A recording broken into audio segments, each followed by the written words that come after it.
شہنشین پر جلوہ علماء اہل سنت، حفاظ اکرام، شعراء اسلام، بانیان جلسہ، سامعین، دوستو، بزرگوں، نوجوان شفیق ساتھیوں اور اپنے اپنے مکانوں میں سننے والی خواتین اسلام، السلام علیکم ورحمۃ اللہ وبرکاتہ۔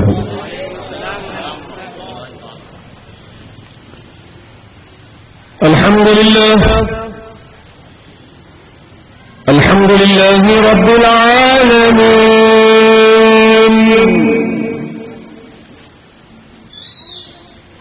والعاقبة للمتقين،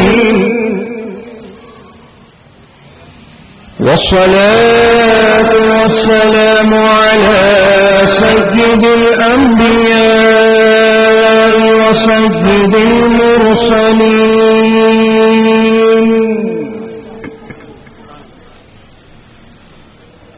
وعلى آله وصحابه أجمعين،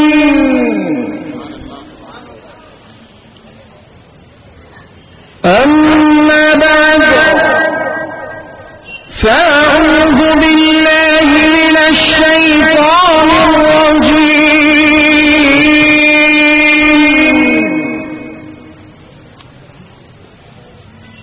بسم الله الرحمن الرحيم،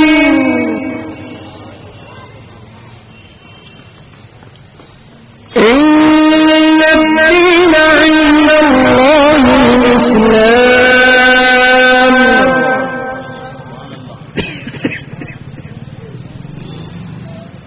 صدق الله العظيم.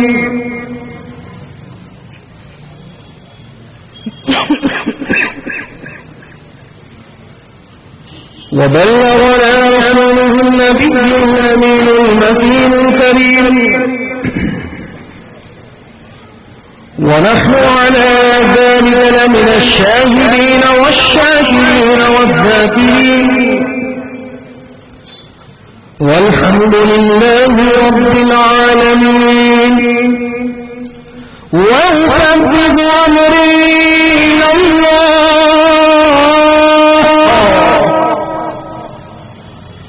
إن الله بصير بالعباد.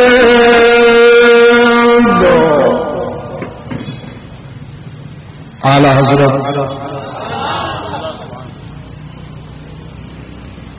امام اہل سنت، مجدد دین و ملت،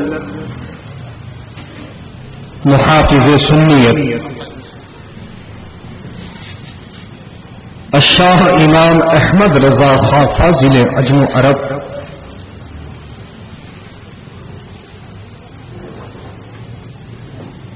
نے امت مسلمہ کو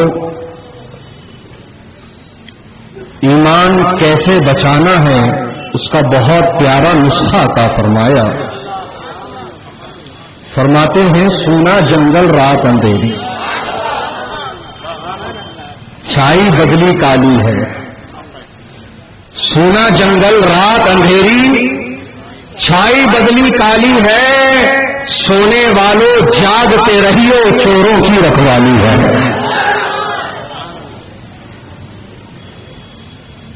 آنکھ سے کاجل صاف چرا لے، آنکھ سے کاجل صاف چرا لے، یا وہ چور بلاتے ہیں تیری گٹھری تاکی ہے اور تو نے نیند نکالی ہے.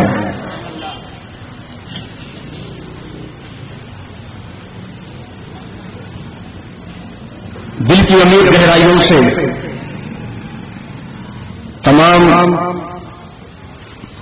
ارباب مجاز، احباب اہل سنت کو مبارکبادی کے گلدستے پیش کرتا ہوں، جنہوں نے اپنی محنتوں اور کاوشوں سے اس عظیم الشان جلسے کا انعقاد عمل ملایا ہے. اللہ پاک سے دعا ہے کہ مولا کریم جس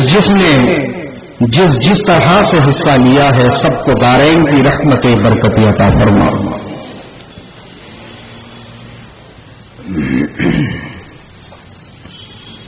میں دیکھ رہا ہوں کہ ابھی بہت ساری کرسیاں خالی پڑی ہیں، اور جس علاقے میں یہ جلسہ رکھا گیا ہے الحمدللہ یہاں مسلمان کثیر تعداد میں آباد ہیں۔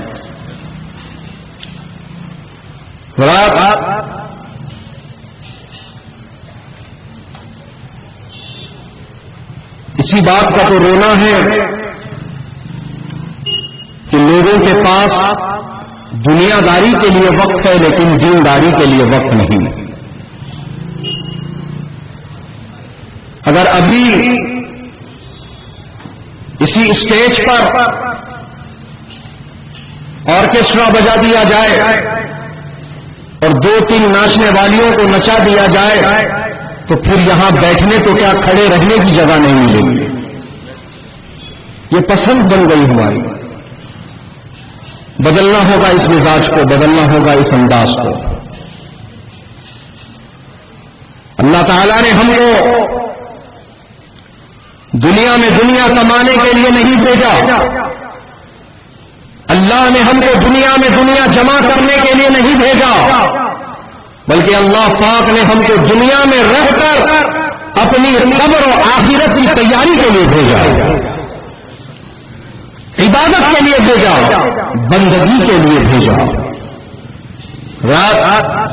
آج ہم بندگی چھوڑ کر گندگی کو اپنائے ہوئے ہیں۔ آج ضرورت اس بات کی ہے کہ ہم بندگی کی طرف آگے آئیں، گندگی سے پرہیز کریں۔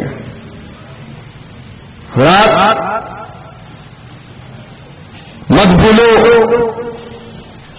اپنے اسلاف کے ان کارناموں کو کہ حضرت حنظلہ رضی اللہ تعالی عنہ صحابی رسول ہیں، دن کو شادی ہوئی ہے، رات کو اپنی اہلیہ کے ساتھ ہیں، کچھ گھنٹے کے بوڑھا ہیں وہ۔ منادی نے آواز لگائی، مجاہدوں چلو، اللہ کے رسول بلا رہے ہیں۔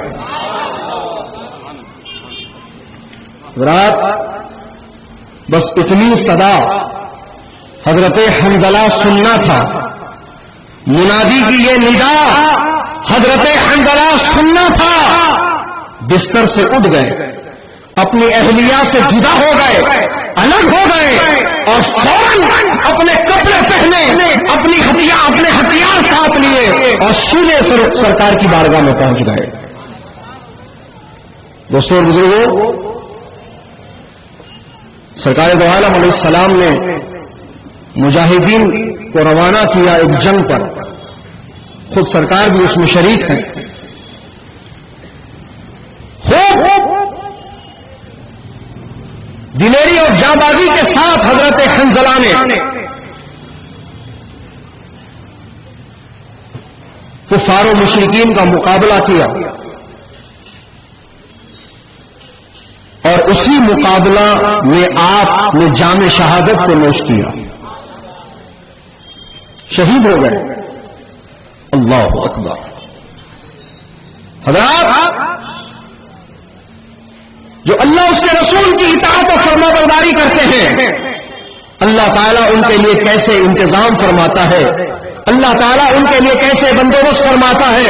ذرا آپ ملاحظہ فرمائیں کہ حضرت حنظلہ شہید ہو گئے، سارے مسلمانوں نے، صحابہ کرام کی مقدس جماعت نے حضرت حنظلہ کو شہید ہوتا ہوا دیکھا، اپنے سر کی آنکھوں سے دیکھا، اپنے ماتھے کی نگاہوں سے دیکھا۔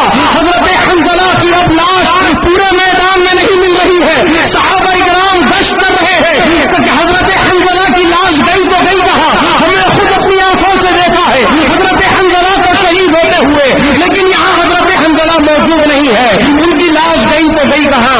ہر ایک کے زبان پہ یہی سوال ہے، کیا تم نے حضرت حنظلہ کو دیکھا؟ کیا تم نے حضرت حنظلہ کو دیکھا؟ سب یہی کہہ رہے ہیں کہ ہم نے نہیں دیکھا، لیکن ہم نے ان کو شہید ہوتے ہوئے دیکھا ہے، ہم نے ان کو شہید ہوتے ہوئے دیکھا ہے، ہم نے ان کو جام شہادت نوش کرتے ہوئے دیکھا ہے، پھر ان کی لاش گئی تو گئی کہاں؟ ان کا جسد خاکی گیا تو گیا کہاں؟ ہر ایک کی زبان پہ یہی سوال ہے۔ سارے صحابہ پہنچ گئے غیب داں نبی کی بارگاہ میں، کیونکہ سرکار کہ یہ سچے عاشق ہیں، سچے غلام ہیں، اور یہ جانتے ہیں کہ سرکار وہ جانتے ہیں جو کوئی نہیں جانتا. سرکار کو اللہ نے علم غیب کے خزانے عطا کیے. دوستوں اور بزرگوں، آگے سرکار کی بارگاہ میں عرض کیا، یا رسول اللہ ایسی ایسی بات ہے، حضرت حنظلہ کا جسد خاکی ہم کو نظر نہیں آتا. سرکار نے اپنی نگاہوں کو آسمان کی طرف اٹھایا، ہائے ہائے ہائے سبحان اللہ، اور فرمایا جاؤ حضرت حنظلہ کو لے آؤ. حضرات جب صحابہ کرام گئے تو کیا دیکھتے ہیں؟ حضرت حنظلہ کا جسد خاکی اب موجود ہے، لیکن اس حال میں کہ ان کے بالوں سے پانی کے قطرے گر رہے ہیں. سبحان اللہ. ان کے پلکوں کے نیچے پانی کے قطرے جمے ہوئے ہیں اور ان کے کان کے گڑھوں میں پانی کے قطرے موجود ہیں. اللہ اکبر. صحابہ کرام یہ منظر دیکھ کر حیران ہو گئے کہ ماجرا کیا ہے، معاملہ کیا ہے. میدان میں کہیں پانی نہیں ہے، یہاں بارش بھی نہیں ہوئی، لیکن آپ کے جسم پر یہ پانی کہاں سے آ گیا؟ یہ آپ کے بالوں سے پانی کیسے گر رہا ہے؟ پلکوں کے گڑھوں میں پانی کہاں سے آ گیا؟ کان کے گڑھوں میں پانی کہاں سے آ گیا؟ جب آپ کا جسد خاکی لے کر آقا کی بارگاہ میں پہنچے تو میرے آقا نے فرمایا کہ میرا غلام جب جنگ میں شریک ہوا تھا تو یہ حالت جنابت میں تھا، نابردی کی حالت میں تھا. اسی حال میں کہ اللہ کو پیارا ہوا، جام شہادت دیا تو اللہ نے ایسا انتظام کر دیا کہ فرشتوں کے ہاتھوں سے اللہ نے اس کو حسن دلوا دیا. نعرہ تکبیر، نعرہ رسالت، نعرہ رسالت، نعرہ رسالت. سبحان اللہ، سبحان اللہ، سبحان اللہ. کہ حضرت حنظلہ رضی اللہ تعالی عنہ کو فرشتوں نے غسل دیا اور ان کا لقب ہو گیا غسیل الملائکہ. حضرات محترم، یہ ہمارے اسلاف کے کارنامے ہیں کہ اللہ رسول کی خاطر، اللہ رسول کی خاطر وہ اپنا سب کچھ قربان کرنے کو تیار رہتے ہیں. یہاں آپ سے پیسہ نہیں مانگا جائے گا، آپ سے آپ کی اولاد کا سوال نہیں کیا جائے گا، آپ کی پراپرٹی کا سوال نہیں کیا جائے گا. بس یہاں دینا ہے تو آپ کو اپنا وقت دینا ہے. اور یہ ہمارے لیے نہیں، منتظمین اجلاس کے لیے نہیں، بلکہ یہ آپ کے اپنے لیے ہے. رات کہ آپ نہیں دیکھتے کہ ان نوجوانوں نے اہل سنت حافظ بابا نگر میں مل کر ایک بہت ہی پیارے عنوان کے تحت یہ پروگرام منعقد کیا ہے، یہ جلسہ منعقد کیا ہے کہ آپ بینر پڑھ سکتے ہیں، پیچھے لگا ہوا ہے ایمان کیسے بچایا جائے. سبحان اللہ. حضرات کس کو بچانے کی بات ہو رہی ہے؟ ایمان کو بچانے کی بات ہو رہی ہے. بقول میرے والد بزرگوار حضور شہباز دکن، سنیوں کے دلوں کی دھڑکن، وہابیوں اور صلح کلیوں کے لیے الجھن ہی الجھن. بہت جلد وہ ذات گرامی ہمارے درمیان رونق افروز ہونے والی ہے. تو وہ فرماتے ہیں حضور شہباز دکن کہ آج خطرہ کعبۃ اللہ کو نہیں ہے، آج خطرہ نماز روزے کو نہیں ہے، زکات و حج کو نہیں ہے، آج خطرہ ہے تو سیدھے ایمان کو خطرہ ہے. اللہ اکبر. سیدھے کس کو خطرہ ہے؟ ایمان کو خطرہ ہے. حضرات محترم، وہ کیا خطرہ ہے، وہ کیسا خطرہ ہے؟ اب اس بات کو ہمیں سمجھنا ہے کہ کس چیز کے چلے جانے سے کیا نقصان ہو سکتا ہے، ہمیں اس بات کو سمجھنا ہے. ایمان کے سلامت رہنے پر ہم کیا پا سکتے ہیں، کس قدر کامیاب ہو سکتے ہیں، ہمیں اس بات کو سمجھنا ہوگا. حضرات محترم، ایمان سبحان اللہ یہ وہ دولت ہے کہ اس دولت کا کوئی مول نہیں، یہ انمول ہے. رات انمول چیز، اس کا کوئی مول نہیں، لیکن افسوس، سب افسوس، آج سب سے بڑی بکنے اور خریدے جانے والی چیز کا نام ایمان ہو گیا۔ یہ ان غیر ذمہ دار اور غیر سمجھ رکھنے والے لوگوں کا کام ہے جنہوں نے اسلام و ایمان کی خاطر کچھ گویا نہیں، کچھ کھویا نہیں، کچھ گنوایا نہیں، کچھ قربان نہیں کیا، یہاں تک کہ اپنے ناخن کا جبال تک ان کو قربان نہیں کرنا پڑا۔ تو یہ وہ غیر ذمہ دار لوگ ہیں جو آج اس انمول چیز کو محض کچھ کھوٹے سکوں کی خاطر فروخت کر رہے ہیں۔ حضرات، بہت پہلے یہ سلسلہ شروع ہو چکا تھا۔ اگر آپ تاریخ کا مطالعہ کریں گے تو آپ کو یہ بات سمجھ میں آئے گی کہ جب تک مسلمان ایمان والا رہا، مضبوط رہا، کامیاب رہا، اور جب مسلمان کا ایمان ڈاواں ڈول ہوا، کمزور پڑ گیا، تو وہ ناکام و نامراد ہو گیا۔ ہمارا دشمن، ہمارا مخالف اس بات کو بخوبی جانتا ہے، بخوبی سمجھتا ہے کہ مسلمانوں کے پاس جو ایمان کی طاقت ہے، اس طاقت سے کوئی مقابلہ نہیں کر سکتا۔ ایمان کی وہ طاقت، ایمان کی وہ مضبوطی ہے کہ جو یہ مضبوطی رکھتے ہیں اپنے اندر، مضبوط چٹانوں سے ٹکراتے ہیں، طوفانی لہروں کا سامنا کرتے ہیں۔ تبھی تو کہا تھا ڈاکٹر اقبال صاحب نے، دشت و دشت ہے دریا بھی نہ چھوڑے ہم نے، دشت و دشت ہے دریا بھی نہ چھوڑے ہم نے، بحر ظلمات میں دوڑا دیے گھوڑے ہم نے۔ یہ کن کا کارنامہ ہے؟ یہ ایمان والوں کا کارنامہ ہے، ایمان کی پختگی اور مضبوطی رکھنے والوں کا کارنامہ ہے۔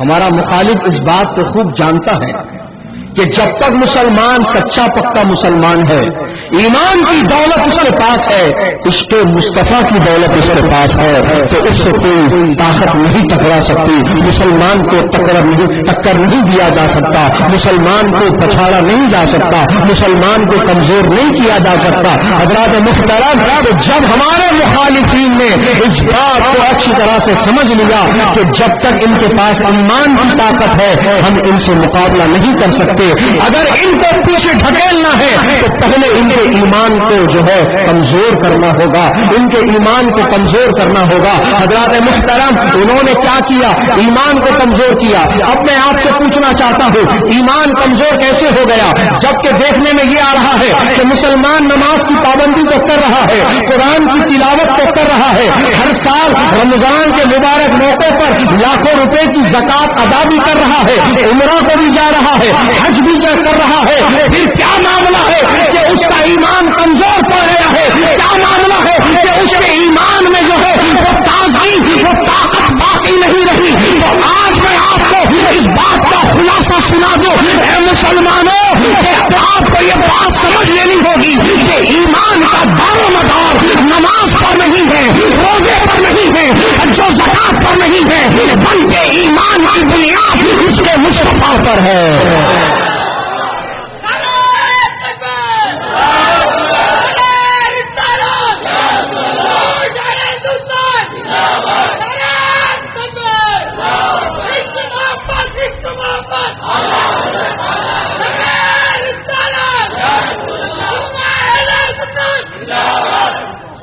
رات نماز تو ادا ہو رہی ہے، روزہ تو رکھا جا رہا ہے، قرآن کی تلاوت تو ہو رہی ہے، یہ ارکان اسلام ہے۔ کیا ہے یہ؟ ارکان اسلام ہے۔ اور ارکان اسلام میں سب سے پہلے نمبر پر ہے کیا؟ کلمہ۔ سب سے پہلے نمبر پر ہے کلمہ، کلمہ طیبہ۔ کیا کہتے ہیں ہم؟ لا الہ الا اللہ محمد الرسول اللہ. دوستوں اور بزرگوں،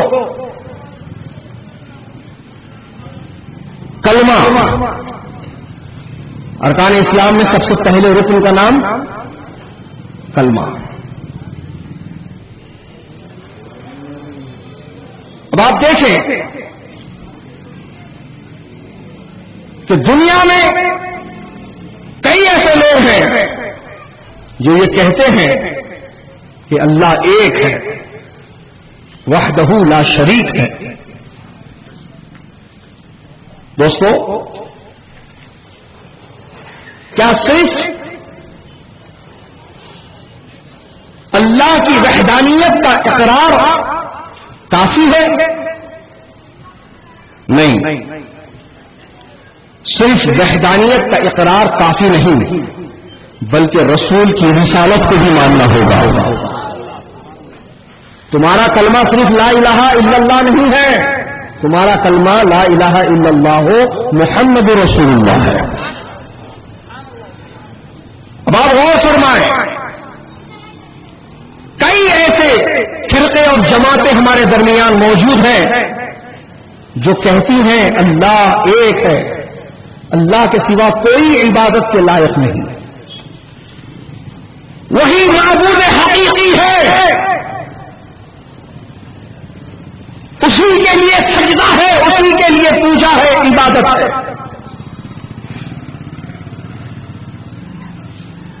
حضرات، اگر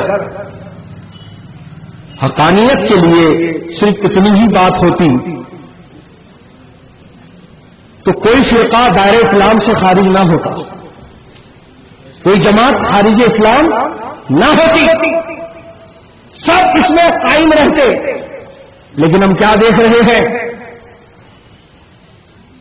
اللہ کی وحدانیت کا اقرار و اعلان کرنے کے باوجود وہ خارج اسلام ہو گئے، دائرہ اسلام سے باہر ہو گئے. کیا وجہ ہوئی؟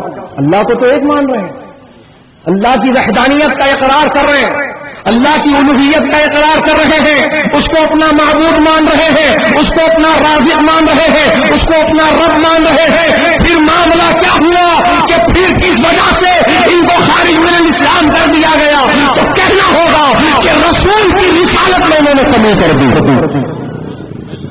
رسول کی رسالت میں انہوں نے کمی کر دی. اس طرح سے رسول کو رسول نہ مانا جس طرح ماننا چاہیے تھا. کہ اب جلدی سمجھ میں آ جانے کے لیے میں آپ کو ایک فرقے کا نام لے کر اس کی مثال دیتا ہوں، قادیانی فرقہ. کیا یہ اللہ کی وحدانیت کا منکر ہے؟ نہیں، اللہ کو ایک مانتا ہے، اللہ کو وحدہ لا شریک مانتا ہے. پھر کیا ہوا؟ کیوں قادیانی فرقے کو ان لوگوں نے بھی کافر کہا جو اب تک یہ کہتے تھے کہ کافر کو کافر مت کہو. اب تک کہتے تھے کہ بھائی کیا کر رہے ہو، شدت مت برتو، مخالفت مت کرو، خلاف مت بولو. کافر کو بھی کافر بولنے کا حکم نہیں ہے. تو جاہل مطلق، ذرا اپنے الفاظ پر غور کر. پہلے تو کہہ رہا ہے کافر اور ہم کو کہہ رہا ہے تم مت کہو کافر. کافر کو کافر مت کہو. پہلے تو بولا نا کافر بول کے، پھر ہم کو کیوں منع کر رہا تو کافر نہیں بولنا؟ یہ کیا بات ہوئی؟ خود کو وصیت، دوسروں کو نصیحت. اب بغیر نام لیے کہ تو بتا کیا بولنا چاہتا ہے، او مت بولو، آ مت بولو. تو سمجھ میں آیا؟ کچھ پلے پڑا؟ ارے کیا نہیں بولنا، نہیں بولنا، کیا بولنا، کیا نہیں بولنا؟ کچھ سمجھ میں آ رہا ہے؟ جب تک نام نہیں لیں گے بات سمجھ میں نہیں آئے گی. حضرات محترم، تو اب تک جو یہ لوگ ہم اہل سنت کو یہ کہہ رہے تھے کہ بھائی کافر کو بھی کافر مت کہو، اب انہوں نے بھی کیا کیا؟ قادیانیوں کو کافر کہا، قادیانیوں کو کافر کہا، خارج من الاسلام کہا۔ واہ، خود باہر رہ کے دوسروں کو باہر کر رہا۔ باہر کرنے کے لیے پہلے اندر آ، باہر کرنے کے لیے پہلے اندر آ، اندر سے باہر کیا جاتا، باہر سے باہر نہیں کیا جاتا۔ تجھے وہ حق حاصل نہیں ہے کسی کو باہر نکالنے کا، وہ حق حاصل ہے تو صرف اہل سنت کو حاصل ہے۔ حضرات محترم، اور ہم ذاتیات کی بنیاد پر کسی کو اندر یا باہر نہیں کرتے، ہم تو آج بھی اتحاد کی دعوت دیتے ہیں۔ ہم لڑائی جھگڑے کی بات نہیں کرتے، ہم تفرقے کی بات نہیں کرتے، ہم بٹوارے کی بات نہیں کرتے۔ بھائی ہم تو پیار محبت کی بات کرتے ہیں۔ لوگوں کے بات سمجھ میں نہیں آتی تو ہم کیا کریں؟ حق پیغام ان کے پلے نہیں پڑتا تو ہماری کیا غلطی؟ حق ان کے دل میں نہیں اترتا تو ہماری کیا غلطی، ہمارا کیا قصور؟ حضرات، آج پوری دنیا کے مسلمان یہ کہہ رہے ہیں کہ آپ تفرقہ مت ڈالو، مسلمانوں میں بٹوارا مت کرو، فرقوں کے نام پر، جماعتوں کے نام پر، مسلک کے نام پر، سب ایک ہو جاؤ، ایک ہو جاؤ، متحد ہو جاؤ، متفق ہو جاؤ، ایک پلیٹ فارم پر جمع ہو جاؤ۔ تو میرا سوال یہی ہے، سب سے پہلی جماعت، سب سے بڑی جماعت، سب سے پرانی جماعت کا نام میں آپ سے سننا چاہتا ہوں۔ سبحان اللہ، مانتے آپ لوگ یہ بات؟ دنیا کا ہر مسلمان یہ بات مانتا ہے کہ سب سے پہلی اور سب سے بڑی جماعت، سب سے پرانی جماعت، اس جماعت کا نام ہے اہل سنت و جماعت۔ حضرات، اب یہاں پر یہ بات بالکل صاف اور بالکل اعلانیہ طور پر سمجھ میں آ گئی کہ ہم کسی کو چھوڑ کے نہیں گئے، سب ہم کو چھوڑ کے گئے۔ ہم کسی کو چھوڑ کے نہیں گئے، سب ہم کو چھوڑ کر گئے۔ حضرات، تو اب بولو آپ، جو اپنی جگہ پر قائم ہے اور جو اپنی جگہ سے قائم نہ رہ کر اس کو چھوڑ کر چلا گیا، ان دونوں میں اتحاد کس نے رکھا اور اتحاد کس نے توڑا؟ جو چھوڑ کر گیا، جو چھوڑ کر گیا اس نے اتحاد کو نقصان پہنچایا۔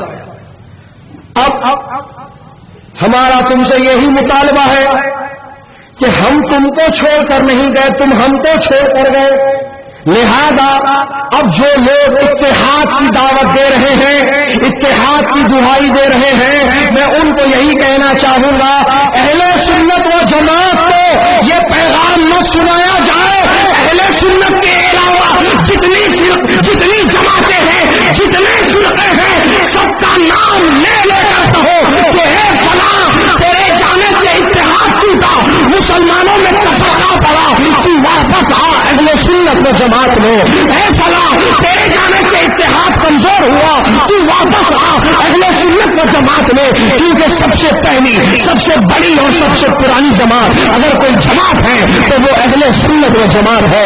حضرات محترم، بس ہمارا یہاں پر اتنا ہی کہنا ہے کہ جتنے بھی واپس آئیں گے تو جب تک وہاں تھے تو یہ کہتے تھے کہ رسول مر کے مٹی میں مل گئے معاذ اللہ، لیکن سنو، جب یہاں واپس آؤ گے تو توبہ کر کے امام اہل سنت کی زبان میں یوں کہنا ہوگا، تو زندہ ہے واللہ، تو زندہ ہے واللہ، میرے چشم عالم سے چھپ جانے والے جب وہاں ہو تو کہتے ہو کہ ان کو پیچھے کی خبر نہیں، کل کیا ہوگا ان کو پتا نہیں، تو یہاں جب واپس آؤ گے توبہ کر کے امام اہل سنت کی زبان میں یوں اعلان کرنا ہوگا، اور کوئی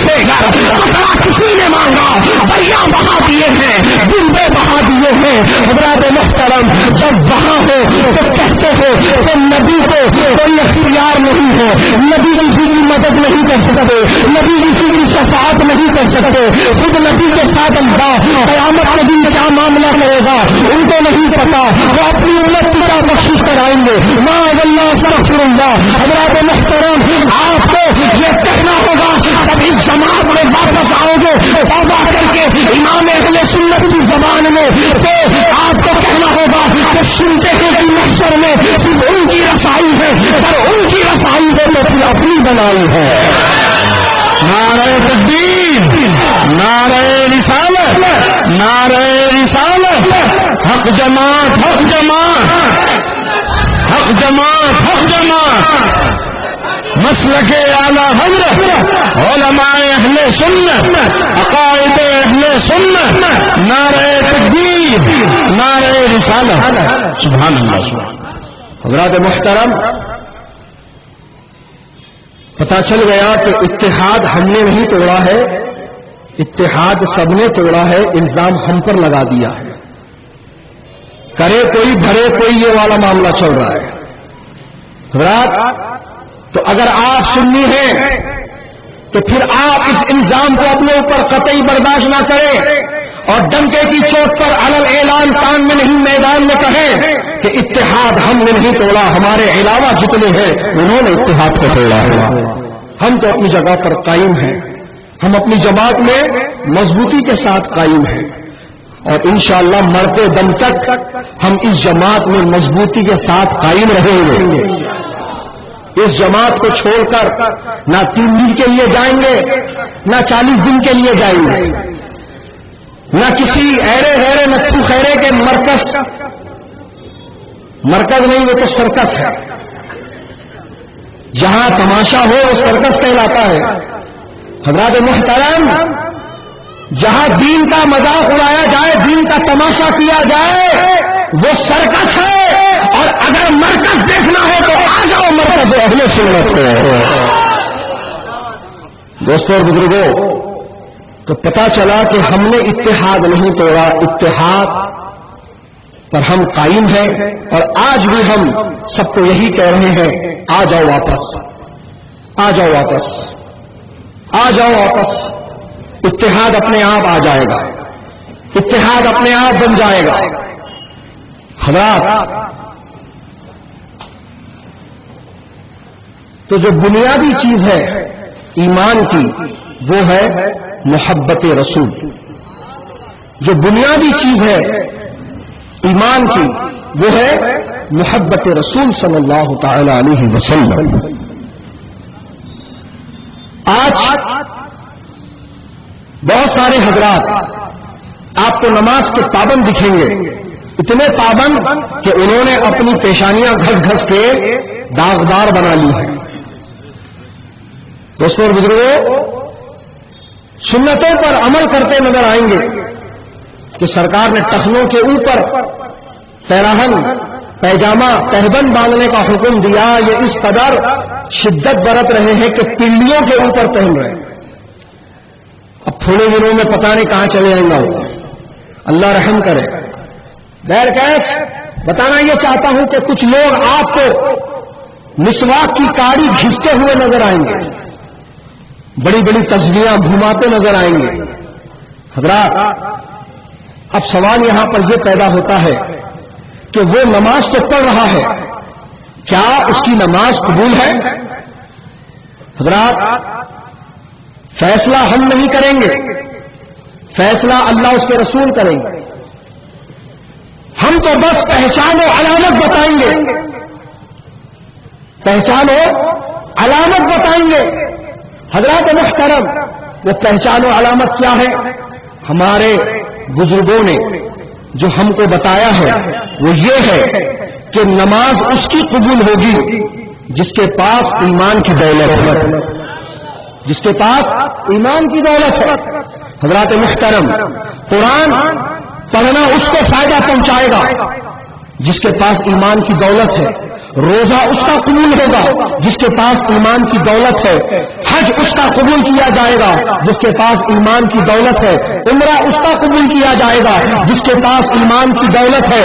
حضرات، زکات اس کی قبول کی جائے گی جس کے پاس ایمان کی دولت ہے. تو پتا چلا عمل کے لیے ایمان شرط ہے, عمل کے لیے ایمان ضروری ہے, عمل کے لیے ایمان بالکل ضروری چیزوں میں سے ایک چیز ہے. دوستوں اور بزرگوں, تو اب یہ بات جب آپ سمجھ چکے ہیں کہ عمل کے لیے ایمان شرط ہے, اب اسی طرح یہ بھی بات آپ سمجھ لیجئے کہ ایمان کے لیے محبت رسول شرط ہے. ایمان کے لیے محبت رسول شرط ہے.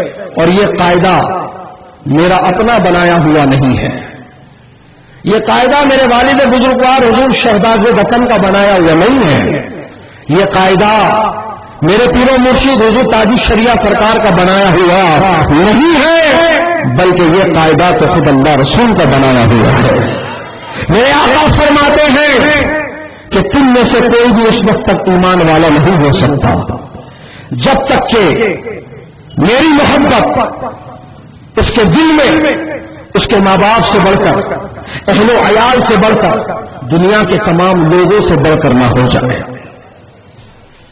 لا يؤمن احدكم حتى اكون احب اليه من والده وولده والناس اجمعين. اے بخاری کی دعائی دینے والے, اے بخاری کی حدیثیں مانگنے والے, دیکھو یہ حدیث بھی بخاری میں موجود ہے, مسلم میں بھی موجود ہے, یہ تو صحیح ہے جو ہے حدیث پاک ہے. کیا تم یہ نہیں پڑھتے تمہارے سے یہ نہیں پڑھا جائے گا؟ کیوں؟ اسی لیے تو ہمارے بزرگوں نے یہ کہا ہے کہ بے عشق نبی جو پڑھتے ہیں بخاری آتا ہے ان کو بخاری نہیں آتی. بخاری سمجھنے کے لیے پہلے عشق مصطفیٰ کی دولت چاہیے. کیا چاہیے؟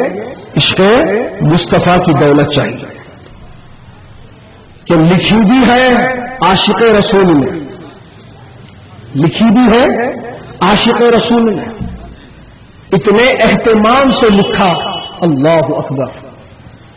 حضرات محترم, ایک ایک حدیث جمع کرنے کے لیے دنوں رات کی مشقت محنت ہوتی, راویوں تک پہنچا جاتا, سفر کی صحبتیں برداشت ہوتی, دھوپ پیاس بارش دھوپ ہر چیز کو برداشت کیا جاتا, اور پھر پورے اسناد کی صحت کے ساتھ میں اس حدیث کو جمع کیا جاتا اور لا کر یوں ہی قلم بند نہیں کر دیتے تھے, پہلے غسل کیا کرتے تھے. امام بخاری پہلے غسل کیا کرتے تھے, اس کے بعد میں بہترین لباس زیب وطن کرتے تھے, آنکھوں میں سرما اور کپڑوں پر عطر لگاتے, خوشبو لگاتے, اور اس کے بعد میں 2 رکعت نفل نماز پڑھتے, 2 رکعت نفل نماز پڑھتے, اور اس کے بعد میں اس حدیث کو آپ نقل فرماتے, جمع کرتے. اللہ اکبر. دوستوں بزرگوں, تو جس کتاب کو ایک سچے عاشق رسول نے لکھا ہے وہ بے عشق رسول رکھنے والوں کو کہاں سمجھ میں آئے گا؟ وہ تو صرف اپنے مطلب کے لیے نام لیتے ہیں, اپنا انو سیدھا کرنے کے لیے نام لیتے ہیں. حقیقت میں نہ ان کو امام بخاری کی تعلیمات سے مطلب ہے, نہ ان کو بخاری شریف کی حدیثوں سے کوئی مطلب ہے. ان کو مطلب ہے تو صرف اور صرف اپنی جماعت کو فروغ دینے کا مطلب ہے. کسی بھی طرح ہم اپنی جماعت کو آگے لے جائیں, چاہے ہم کو اس کے لیے بخاری کا استعمال کرنا پڑے, مسلم کا استعمال کرنا پڑے, ترمذی شریف کا استعمال کرنا پڑے, ابو داؤد شریف کا, نسائی شریف کا, ابن ماجہ شریف کا, کسی بھی صحیح ستہ کی کسی بھی حدیث کی کتاب کا استعمال کرنا پڑے, کرو, لیکن اپنی جماعت کو گرنے مت دو. یہ ان کا منصوبہ ہے. نہ ہی یہ حدیثوں پہ عمل کرتے ہیں اور نہ ہی لوگوں کو حدیثوں پہ عمل کرنے کی دعوت دیتے ہیں. یہ تو ہٹ دھرم لوگ ہیں, ہٹ دھرمی کرتے ہیں. حضرات محترم, بتائیے آپ, ابھی ان کو جمعہ 8 دن نہ ہوا, داڑھی کے بال پھٹ کے, مونچھ کے بال پھٹ کے یہ چلے ہیں دین سکھانے کے لیے. اور جو بڑے بڑے علامہ ہیں, بڑے بڑے مفتیان کرام ہیں, مولانا ہیں, وہ لوگ کہاں ہیں, کیا کر رہے ہیں؟ یہ ذمہ داری آج ان پر کیسے آ گئی, یہ بات سمجھ میں نہیں آ رہی ہے. ایک بچہ بی کام اور انجینئرنگ کا طالب علم ہے, اب وہ دین کی ذمہ داری سنبھالا ہوا ہے, دین کی کمان سنبھالا ہوا ہے, مسجد بھی سنبھالتا ہے, ایریا کی لائبریری بھی سنبھالتا ہے, پورے محلے میں گشت کرتا ہے, لوگوں کو جو ہے ایسی تعلیمیں دیتا ہے. اور علماء کرام کس کام کے لیے ہیں؟ علماء کرام حضرات محترم، یہی تو رونا آج کا ہو گیا ہے کہ ہمارے نوجوان بھی ایسوں کے ساتھ چپک جاتے ہیں جو خود کو کچھ نہیں آتا، وہ دوسروں کو سکھانے کے لیے نکل پڑے ہیں، اور ایسوں کا ہی لوگ ہمارے ساتھ دینے چلے جاتے ہیں۔ ایسوں کا ساتھ مت دو دوستو، کیونکہ مثال مشہور ہے، نیم حکیم خطرے جان اور نیم ملا خطرے ایمان۔ نیم حکیم سے علاج کراؤ گے تو جان چلی جائیں گی، اور نیم اللہ سے اگر ایمان کی دولت لینا چاہو گے تو ایسے بھی ایمان چلا جائے گا۔ لہذا ایسی حماقت مت کرو، ایسے بہت ہو گئے آج کل 40 دن کے امیر۔ کیا صاحب آپ عالم؟ نہیں صاحب، میں پولیس کانسٹیبل تھا، ریٹائر ہو گیا، اب پھر رو کڑپا کر لوں۔ کیا صاحب آپ قرآن تجوید سے پڑھ سکتے؟ کہاں صاحب اتنی فرصت کہاں ملی میرے کو، میں پوسٹ مین تھا، اب ریٹائر ہو گیا۔ ان لوگوں میرے کو بلا لے کے جا رہے، ذمہ داری دے دی میرے کو، میں ذمہ داری ادا کر لوں۔ واہ واہ واہ! 4 بچوں کو 4 دن کی جماعت میں نام لکھوا کے کرنول کڑپا کا سفر کرا کے بہت بڑے امیر بن گئے۔ طہارت کا سلیقہ نہیں، امیر بن گئے۔ قرآن تجوید سے پڑھ نہیں سکتے، امیر بن گئے۔ حضرات محترم، ایسے ڈھونڈیوں سے اپنے آپ کو دور رکھو۔ یہ پولیس کے ریٹائرڈ کانسٹیبل، یہ ہیڈ آفس کے ریٹائرڈ پوسٹ مین تم کو کیا دین سکھائیں گے؟ دین سیکھنا ہے تو آؤ، تمہارے لیے، تمہارے دین میں اضافہ کرنے کے لیے، تمہاری معلومات میں اضافہ کرنے کے لیے، تمہارے ایمان عقیدے کی حفاظت کے لیے حضور سے حفاظت کرنے مرکز اہل سنت کا قیام عمل میں لایا ہے۔ سنیوں کے لیے مرکز، آؤ تم کو وہاں پر علم دین ملے گا، وہاں پر تم کو ایمان کی حرارت ملے گی، وہاں پر تم کو حدیث رسول ملے گی، وہاں پر تم کو سیرت النبی ملے گی، وہاں پر تم کو فقہ کی تعلیم ملے گی، اور سب سے بڑی چیز وہاں پر تم کو سرکار کی محبت ملے گی۔ رات محترم، سرکار کی محبت دی جاتی ہے، وہاں پر سرکار سے دشمنی نہیں سکھائی جاتی۔ یہ نہیں کہا جاتا ہمارے ساتھ جڑ گئے تم، مسواک گھس رہے ہو گھس رہے، پیجامہ ٹخنوں کے اوپر ایڑی کے اوپر ہے صاحب، ہاں ویری گڈ ویری گڈ، کرتا گھٹنوں کے نیچے نہیں صاحب، جھکا تو پیروں کے نیچے چلے آتا، ہاں ویری گڈ ویری گڈ۔ تسبیح کتنے دانوں کی؟ 1000 دانوں کی لا لیا صاحب، ویری گڈ ویری گڈ۔ مسواک کی کالی کو اسپیشل جیب سلائے ہو سلایا صاحب، ویری گڈ ویری گڈ۔ اب کرنا کیا ہے؟ بکروں کو جمع کرو۔ اب 10 کے ایگزام ختم ہو رہے ہیں، انٹر کے ہو گئے، 10 کے ہوتے، اب یہ ایگزام ہوتے کھٹکے آتے، انٹی باجی انکل بھیا 3 دن کو جا رہے ہیں، بھیجو۔ کہاں بھیجو؟ جماعت میں بھیجو۔ کئی کو بھیجو نماز سکھا کے لاتے، کئی کو گھر میں سیکھنا منع ہے، گھر میں سیکھنا منع ہے، اور پھر اس نماز سکھانے کو انہیں تبلیغ کا نام دیے، کیا کا نام دے دیے؟ تبلیغ کا نام دیے۔ بڑی شان سے بولتے ہم تبلیغ کر رہے، تبلیغ کر رہے، ذرا جائزہ لو، تبلیغ نہیں کر رہے، تکلیف دے رہے، کئی کی تبلیغ کر رہے۔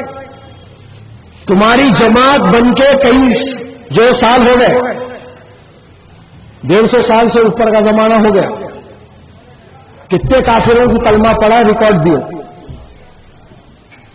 لا رہے نا شیخوں سے منگ منگ کر ریالہ،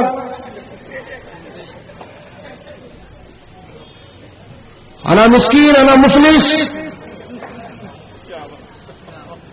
کم ریال، اس میں 10 لاکھوں ریال، کروڑوں ریال، حضرات کئی کے لیے لے جا رہا، تبلیغ کر رہے تھے، ہم تبلیغ کر رہے ہیں۔ جماعت الدعوت، ہم کیا ہے؟ جماعت الدعوت، دعوت دے رہے ہم لوگ۔ کس کو دعوت دے رہے؟ کس کو دعوت دے رہے؟ نام کیا؟ کام کیا؟ نام تبلیغ اور کام نماز کی دعوت. نماز کی دعوت کی تبلیغ نہیں بولتے. جمعرات کے جوڑ کو ملے پلی کے مرکز کو لگ جانے کا نام تبلیغ نہیں ہے.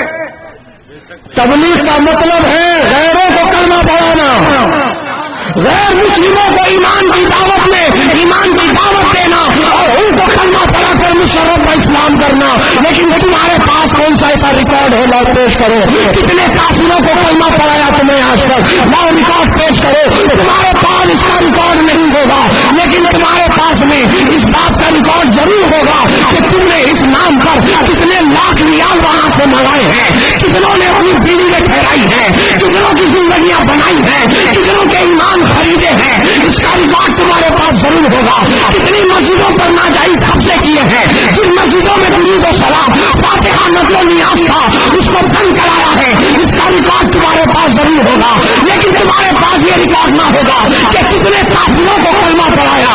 آؤ میں تم کو بتاؤ، اے تبلیغ کے نام پر تکلیف دینے والوں، تبلیغ اگر کسی نے کی ہے اس سرزمین پر تو وہ میرے غریب نواز کی ذات ہے، میرے خواجہ کی ذات ہے کہ میرے خواجہ نے وہ تبلیغ کی ہے کہ تبلیغ نے حق ادا کر دیا ہے کہ 1 لاکھ نہیں، 2 لاکھ نہیں، پورے 90 لاکھ کافروں کو کلمہ پڑھا کے مسلمان بنایا. نعرہ تکبیر، نعرہ رسالت، نعرہ رسالت، خواجہ کا ہندوستان، نعرہ تکبیر، نعرہ رسالت. سبحان اللہ، سبحان اللہ. حضرات، ان کے پاس صرف اور صرف پیسہ ہے اور کچھ نہیں. لیکن اے سنی مسلمانوں، اگر تم غریب ہو تو میں کہوں گا تم کو تمہاری غریبی مبارک ہے. اے سنی مسلمانوں، اگر تم غربت کی زندگی گزار رہے ہو تو میں کہوں گا تم کو تمہاری غربت کی زندگی مبارک، اس لیے کہ جو غریب ہے اسی کے لیے غریب نواز ہے، اسی کے لیے غریب نواز ہے. امیروں کے لیے نہیں ہے، غریبوں کے لیے ہے. تو ان سے رشتہ مضبوط رکھو، ان سے رشتہ مضبوط رکھو. دوستوں اور بزرگوں، ان کی تعلیمات کو اپناؤ. اور آج پوری ذمہ داری کے ساتھ ان تمام جماعت والوں کو میں یہ چیلنج دینا چاہتا ہوں کہ غریب نواز سرکار کی لکھی ہوئی کتابیں آج بھی موجود ہیں، ان کی تعلیمات آج بھی موجود ہیں. صدیاں گزر گئی، 800 سال کے قریب زمانہ گزر گیا. کیا کبھی غریب نواز نے یہ کہا جو تم کہہ رہے ہو کہ کسی بھی اللہ والے کے مزار کو مت جاؤ، اللہ والے کے مزار کو جانے سے شرک ہوتا ہے؟ کیا کبھی غریب نواز نے یہ کہا ہے؟ آج تم جس حق سے مسلمانوں کو فاتحہ دینے سے روکتے ہو، کیا کبھی غریب نواز نے فاتحہ سے منع کیا ہے؟ آج جس حق سے تم مسلمانوں کو نبی کا میلاد منانے سے روکتے ہو، کیا کبھی غریب نواز نے نبی کا میلاد منانے سے منع کیا ہے؟ آج جو تم جس حق سے غوث پاک رضی اللہ تعالیٰ عنہ کی 11ویں کی نیاز کرنے سے روکتے ہو، کیا کبھی غریب نواز نے منع کیا ہے؟ کیا امام حسین کی شہادت منانے سے کبھی منع کیا ہے؟ لاؤ کسی بھی کتاب سے ثبوت پیش کرو، تمہاری عمر تمام ہو جائے گی، تمہاری پوری جماعت بھنگی ہو جائے گی، لیکن کوئی ایسا ثبوت تم فراہم نہیں کر سکتے. جب تم ان کی تعلیمات کرو گے تو تم کو پتا چلے گا کہ جب غریب نواز جب مدینے سے ہندوستان آ رہے تھے تو راستے میں جتنے اللہ والوں کے مزارات ملے ہیں انہوں نے خود وہاں پہ حاضری دی ہے، انہوں نے خود وہاں پہ حاضری دی ہے، انہوں نے خود وہاں پہ فاتحہ پڑھی ہے، انہوں نے خود ان بارگاہوں کا وسیلہ لے کر اپنے لیے کامیابی کی دعا مانگی ہے، انہوں نے خود نبی کا میلاد منایا ہے، انہوں نے خود غوث پاک کی 11ویں منائی ہے، کہ جب غوث پاک نے یہ اعلان کیا تھا قدمی ہاذہی علی رقبتی کلی ولی اللہ، میرا قدم تمام ولیوں کی گردنوں پر ہے، اس وقت آپ غزنی کے پہاڑوں میں عبادت میں مصروف تھے. جب آپ کے کانوں میں غوث پاک کا پیغام پہنچا تو انہوں نے یوں ادب بجا لایا کہ اپنے آپ کو جھکا دیا، پوری طرح جھکا دیا، اس قدر جھک گئے کہ آپ کی پیشانی پتھر پہ لگ رہی ہے. اتنی نیچے جا کر کے غوث پاک کی بارگاہ میں عرض کرتے ہیں، اے غوث اعظم، آپ کا قدم صرف میری گردن پر ہی نہیں ہے بلکہ آپ کا قدم میرے سر پر بھی ہے اور میرے ہاتھوں پر بھی ہے. حضرات محترم، کیا کبھی انہوں نے امام حسین کی شہادت کا تذکرہ کرنے اور امام حسین کی بارگاہ میں خراج پیش کرنے سے منع کیا؟ نہیں، بلکہ وہ تو یہی کہہ رہے تھے، شاہ است حسین بادشاہ است حسین، دین است حسین دین پناہ است حسین، سرداد نداد دست در دست یزید حقات بنائے لا الہ است حسین. یہ غریب نواز کی تعلیمات ہے.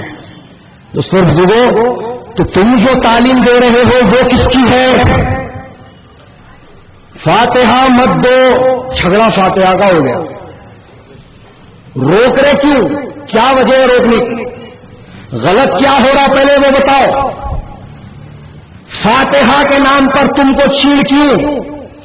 کیا اس میں بھجن پڑے جاتے ہیں؟ گیتا رامائن پڑھی جاتی ہے معاذ اللہ؟ فاتحہ میں کیا پڑھا جاتا ہے؟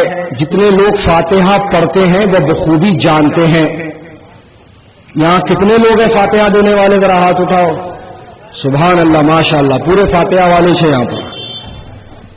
حضرات محترم، اگر میں کہوں فاتحہ تو آپ کیا پڑھتے؟ ذرا زور سے بولو. سورہ فاتحہ، یہی کہا نا، سورہ فاتحہ. یہ سورہ فاتحہ قرآن میں ہے کہ نہیں ہے؟ سورہ فاتحہ کے بعد میں کیا پڑھتے؟ سورہ اخلاص، قل هو اللہ احد اللہ الصمد. ارے ہم تو شرک کو دفاع کر رہے، قل هو اللہ احد کہہ رہے. ہم تو شرک کا دفاع کر رہے، شرک کو بھگا رہے، شرک کو نکال رہے. ہم نکالنے کا کام کر رہے، انہیں الٹا ہم کو الزام لگا رہے تم شرک کر رہے. ارے قل هو اللہ احد بول رہے بابا، کیا سن رہے؟ نہیں سنے آتا، سمجھ میں بھی نہیں آتا، دکھائی بھی نہیں دیتا. کیوں؟ ختم اللہ علی قلوبہم وعلی سمعہم وعلی ابصارہم. یہ وہ لوگ ہیں جن کی آنکھوں پر، جن کے کانوں پر، جن کے دلوں پر مہر لگا دیا گیا. نہ حق دیکھ سکتے، نہ سن سکتے، نہ قبول کر سکتے. حضرات محترم، پھر بھی ہم یہ دعویٰ نہیں کر رہے. یہ ہدایت اور گمراہی اللہ کے دست قدرت میں ہے. من يهده الله فلا مضل له ومن يضلل فلا هادي له. اللہ جس کو ہدایت دے اس کو کوئی گمراہ نہیں کر سکتا، اور اللہ جس کو گمراہ کر دے اس کو کوئی ہدایت نہیں دے سکتا. حضرات محترم، لیکن ہم تمہارے ایمان عقیدے کی حفاظت کا بندوبست کرنا چاہتے ہیں کہ یہ لوگ تمہارے اوپر حاوی ہو جانے کی کوشش کرتے ہیں اور یہ کہتے ہیں کہ کہاں ہے فاتحہ، کہاں ہے دکھاؤ، کدھر ہے فاتحہ دکھاؤ. کدھر ہونا پہلے وہ بولو. حضرات محترم، میں آپ سے یہ پوچھ رہا تھا کہ ایک مرتبہ سورہ فاتحہ شریف پڑھا گیا اور 3 مرتبہ سورہ اخلاص شریف پڑھا گیا. یہ سب قرآن میں ہے یا غیر قرآن ہے؟ قرآن میں ہے. قرآن پڑھنا صحیح ہے غلط ہے؟ پڑھے تو ثواب ملتا، گناہ ہوتا. تو فاتحہ میں کیا پڑھ رہے جی؟ قرآن پڑھ رہے نا، ثواب کا کام کر رہے نا، نیکی کا کام کر رہے نا. اچھا کام کر رہے نا، قرآن کی تلاوت کر رہے نا، تو پھر یہ روک رہے کہیں کو روک رہے، کس حد سے روک رہے، کس وجہ سے روک رہے؟ تو انہوں کیا کرے، پھر ایک رستہ پھوڑے دوسری دیوار میں سے، چور دروازہ۔ میں نے وہ صاحب قرآن پڑھنے پہ ہم کو اعتراض نہیں ہے، قرآن تو ہم لوگ بھی پڑھتے، ہم کو معلوم ہے ہم سے زیادہ تم پڑھتے۔ ہمارے حضور کو پہلے فرما دیے اللہ بہت پڑھیں گے مگر حلق سے نیچے نہیں اتریں گا، بولا ہم کو معلوم بہت پڑھتے، مگر اب فاتحہ کے نام پہ ہم قرآن پڑھ رہے ہیں تو کیوں روک رہے ہیں؟ نہیں وہ صاحب نہیں روک رہے ہیں، وہ سامنے رکھ کے دیتے نہیں، اس پہ اعتراض ہے۔ کیا رکھ کے سامنے؟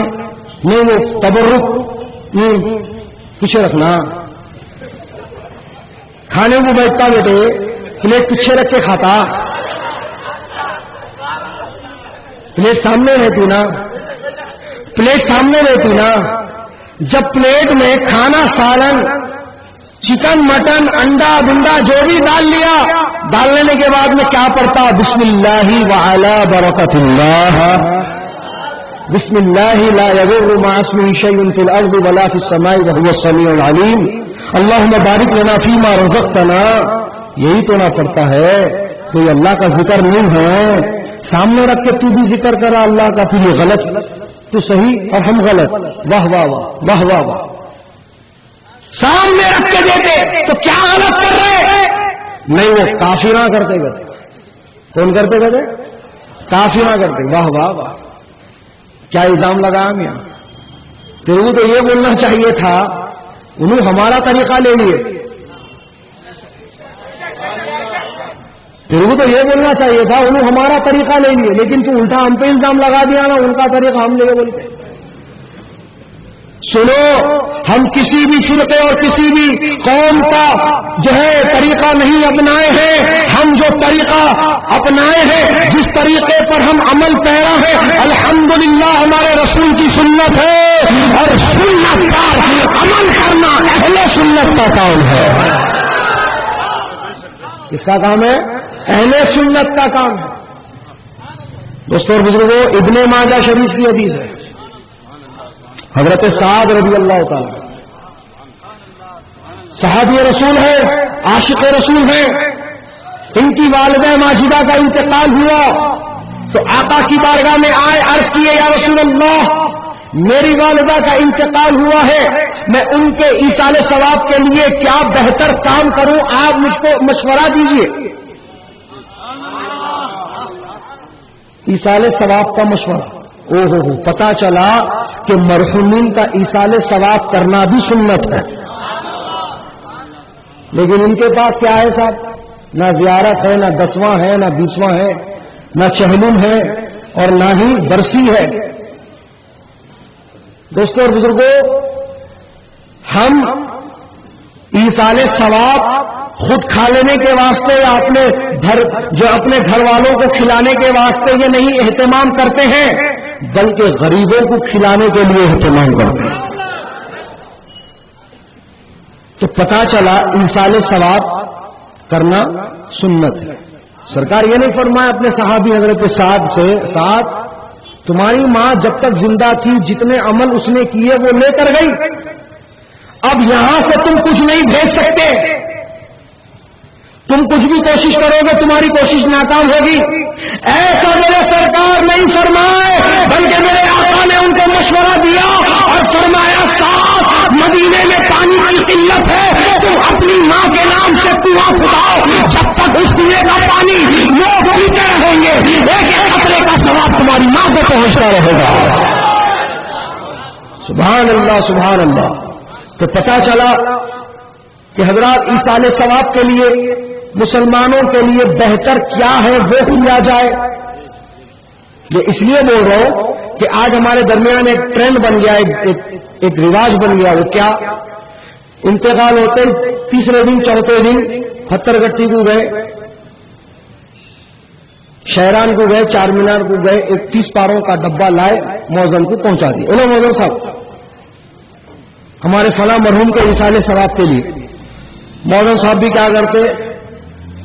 پہلے ڈھگار لگی ہوئی تھی ڈبوں کی، ڈبے کے اوپر ڈبہ چڑھا دیتے، اب وہ نکلنا کب، وہ پڑے جانا کب، وہ ثواب پہنچنا کب؟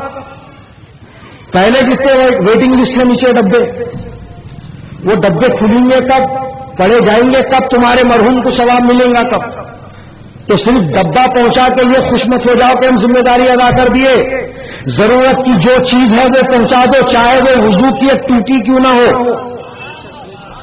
وضو کی نل کی ٹوٹی ہی کیوں نہ ہو، وہ پہنچا دو. جب تک وہ ٹوٹی چلتی رہے گی تمہارے جو ہے مرحومین کو ثواب ملتا رہے گا. گھڑی نہیں ہے گھڑی لگا دو، بورنگ نہیں ہے بورنگ دلا دو، جانماز نہیں ہے جانماز دلا دو، چھت ٹوٹ گئی چھت پکی کرا دو، دیواریں گرنے کے قریب ہیں دیواریں درست کرا دو، بہر قید مدرسے کا مسجد کا جو بہتر کام ہے وہ کرا دو. صرف یہ سوچ کے مت بیٹھو قرآن کا ڈبہ پہنچانا ہے، ذمہ داری سے آزاد ہونا ہے، یہ خیال مت رکھو. بہرکیف حضرت سعد رضی اللہ تعالیٰ عنہ کو میرے سرکار نے مشورہ دیا کہ تم اپنی ماں کے نام سے کنواں کھدا دو، جب تک اس کنویں کا پانی میں پیتے رہیں گے تمہاری ماں کو ثواب ملتا رہے گا. حضرت سعد رضی اللہ تعالیٰ عنہ کنواں کھدائے، جب کنویں سے پانی نکل آیا، جھرنے پھول گئے تو آقا کی بارگاہ میں واپس لوٹے اور کہا یا رسول اللہ پانی نکل آیا ہے، چل کے ایصال ثواب فرمائیے. اس کو اگر ہم اپنی زبان میں بولے تو یا رسول اللہ چل کے فاتحہ دے دیجیے. اگر ہمارے حساب سے یہاں کے دکنی حساب سے بولے تو چل کے فاتحہ پڑھ دو، فاتحہ دلا دو. تو سرکار یہ نہیں فرمائے ساتھ میری ماں تک جانے کی ضرورت نہیں، یہاں سے بھی تمہاری ماں کو ثواب پہنچا سکتا ہوں. لیکن سرکار کی نگاہ نبوت دیکھ رہی تھی. اب تو وہ کیڑے نہیں ہیں بعد میں گلگلائیں گے. اور میری سنت کو مشرکوں سے تشبیہ دیں گے. چلو کنویں پر گئے میرے سرکار، کہاں گئے؟ کنویں پر گئے اور کنویں کے سامنے ٹھہر کر ہاتھوں کو اٹھا کر رب کعبہ کی بارگاہ میں یہ دعا کی، اللہم ہذہ البئر لأم سعد، اے اللہ اس کنویں کا ثواب سعد کی ماں کو پہنچا. حضرات اب غور فرمائیے آپ، ہذہ اس میں اشارہ قریب، جو عربی گرامر پڑھتے ہیں جو پڑھاتے ہیں وہ جانتے ہیں اس میں اشارہ قریب اور اس میں اشارہ بعید کیا ہوتا ہے. جو چیز قریب ہوتی ہے اس کو یہ کہا جاتا ہے اور جو چیز دور ہوتی ہے اس کو یہ کہا جاتا ہے. بس سمجھ میں آ رہی؟ یہ مائک وہ چار مینار، یہ مائک وہ چار مینار. اگر میں کہوں وہ مائک یہ چار مینار، بات سمجھے؟ تو جو چیز قریب ہوگی اس کو ہاذہ ہذا اس میں اشارہ قریب لایا جائے گا، اور جو چیز دور ہوگی اس کے لیے ذالکا اور تلکا لایا جائے گا. حضرات مؤنث سمائی دور کنواں، سرکار کنویں کا نام لے کر یعنی کنویں کا ذکر کر کر اور کس طرح سے ہذہ اس کنویں کا ثواب، اس کنویں کا ثواب. تو لفظ ہذہ اس میں اشارہ قریب نے یہ وضاحت کر دی کہ کنواں سامنے تھا، کنواں سامنے تھا. تو پتا چلا کہ سامنے رکھ کر جو تبرک ہم فاتحہ دیتے ہیں ایصال ثواب کرتے ہیں، جو کسی قوم کی مشابہت کو نہیں اپناتے بلکہ اپنے آقا کی سنت پہ عمل کر رہے ہیں. بات سمجھ میں آگے کلیئر کر. حضرات محترم یہ تو رہی ایک بات فاتحہ کی، ایسی ڈزنوں مسائل انہوں نے پیدا کر کے رکھے، ڈزنوں مسائل. اب کم وقت میں اتنی ساری چیزوں کو ایک ساتھ بیان نہیں کیا جا سکتا. میں نے یہاں پر خاص طور پر اس کا ذکر اس لیے لایا ہے کہ آپ کو پہچاننے میں آسانی ہو. کیا کے لیے آسانی ہو؟ پہچاننے کے لیے آسانی ہو. حضرات کیونکہ اگر ہم یہ بولتے ہیں کہ انہوں ہمارے سرکار کے علم غیب کے منکر ہے تو آپ کو پہچاننے میں نہیں آتا کون لوگ ہیں وہ. اگر ہم یہ بولے آپ کو کہ وہ ہمارے آقا کو مختار نہیں مانتے، ہمارے آقا کو زندہ نہیں مانتے، تو آپ سمجھ نہیں پاتے کہ وہ کون لوگ ہیں. اب سمجھ جاؤ گے آپ کہ ہم کس کا ذکر کر رہے ہیں. کن کے عقائد بیان کر رہے ہیں؟ یہ وہی لوگ ہیں جو ہمارے آقا کو نہ صرف مردہ کہتے ہیں بلکہ فاتحہ دینے کو بھی شرک کہتے ہیں، درگاہوں پہ جانے کو بھی شرک کہتے ہیں، غوث اعظم کی نیاز کرنے کو بھی شرک کہتے ہیں، جھنڈا لگانے کو بھی شرک کہتے ہیں۔ یہی لوگ یہ کہتے ہیں کہ ہمارے نبی مر کے مٹی میں مل گئے، ان کی ہڈیاں بھی ختم ہو گئی۔ دوستوں اور بزرگوں، یہ جو عنوان آپ دیکھ رہے ہیں، ایمان کیسے بچایا جائے، صرف شرک اور کفر سے نہیں، گستاخی رسول سے بھی اپنے ایمان کو بچایا جائے۔ گستاخی کی بنیاد پر آپ کا ایمان چلا جائے گا، یہ فیصلہ میرا اپنا نہیں ہے، یہ فیصلہ اللہ کا لیا ہوا ہے۔ دوستوں بزرگوں، نبی کی شان میں ادنا گستاخی، کتنی ادنا گستاخی، اشارتن کنایتن بھی اگر کر دیا تو وہ خارج من الاسلام ہو گیا۔ کیا ہو گیا؟ خارج من الاسلام ہو گیا، دائرہ اسلام سے نکل گیا۔ لہذا اے مسلمانوں، نہ کبھی نبی کی شان میں گستاخی کرنا اور نہ گستاخوں کا ساتھ دینا، کیونکہ چور کا ساتھ دینے والا، اسی طرح گستاخ کا ساتھ دینے والا، بات سمجھ میں آ گئی بالکل آرام سے؟ حضرات، ان کا ساتھ دو جو نبی سے محبت رکھنے والے ہیں، جو نبی سے محبت رکھتے ہیں، جو نبی کا میلاد مناتے ہیں۔ کیا مناتے ہیں؟ نبی کا میلاد مناتے ہیں۔ حضرات، آج کا ماحول کیا چل رہا ہے معلوم؟ آج کا ماحول یہ چل رہا ہے، انہیں ہم کو عزت دے رہے، مول صاحب ہم ان کو عزت دے رہے، انہیں ہم کو سلام کر رہے ہیں، ہم ان کو سلام کر رہے ہیں، انہیں ہوں گے کون سے بھی فرقے کے، کون سے بھی جماعت کے، کون سے بھی مکتب فکر کے، ہم کو اس سے کچھ لینا دینا نہیں، انہیں ہمارے کو عزت دے رہے ہیں، ہم ان کو عزت دے رہے ہیں۔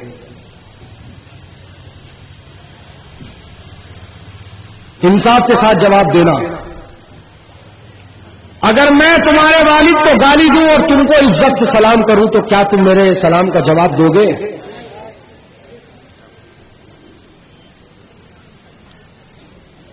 تمہارے بھائی کو گالی دوں اور تم کو عزت دوں تو تم کیا میرے عزت کا جواب عزت سے دو گے؟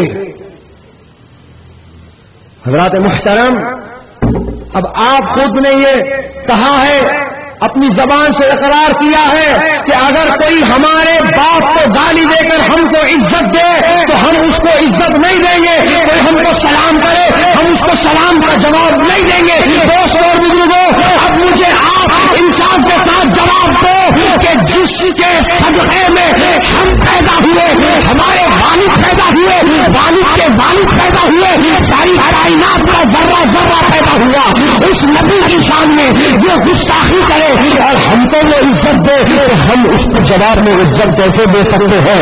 اس کے سلام کا جواب ہم کیسے دے سکتے ہیں؟ نہیں مسلمانوں، جب ہمارے باپ کو گالی دے تو ہم اس کے ساتھ عزت کے ساتھ پیش نہیں آتے، تو ہمارے نبی کو گالی دینے کے بعد میں، ہمارے نبی کو برا بھلا کہنے کے بعد میں، ہمارے ولیوں کی شان میں بے ادبی اور گستاخی کرنے کے بعد میں اگر وہ ہم کو عزت دے رہا ہے تو ہم کو ایسی عزت نہیں چاہیے، ہم کو ایسا سلام نہیں چاہیے، بلکہ آپ یہ اعلان کر دو اور یہ بات ذہن میں بٹھا لو، ہم سلام اس کو کریں گے جو ہمارے نبی کے سلام بھیجتا ہے، اور ہم عزت اس کی کریں گے جو ہمارے آقا کی عزت کرتا ہے۔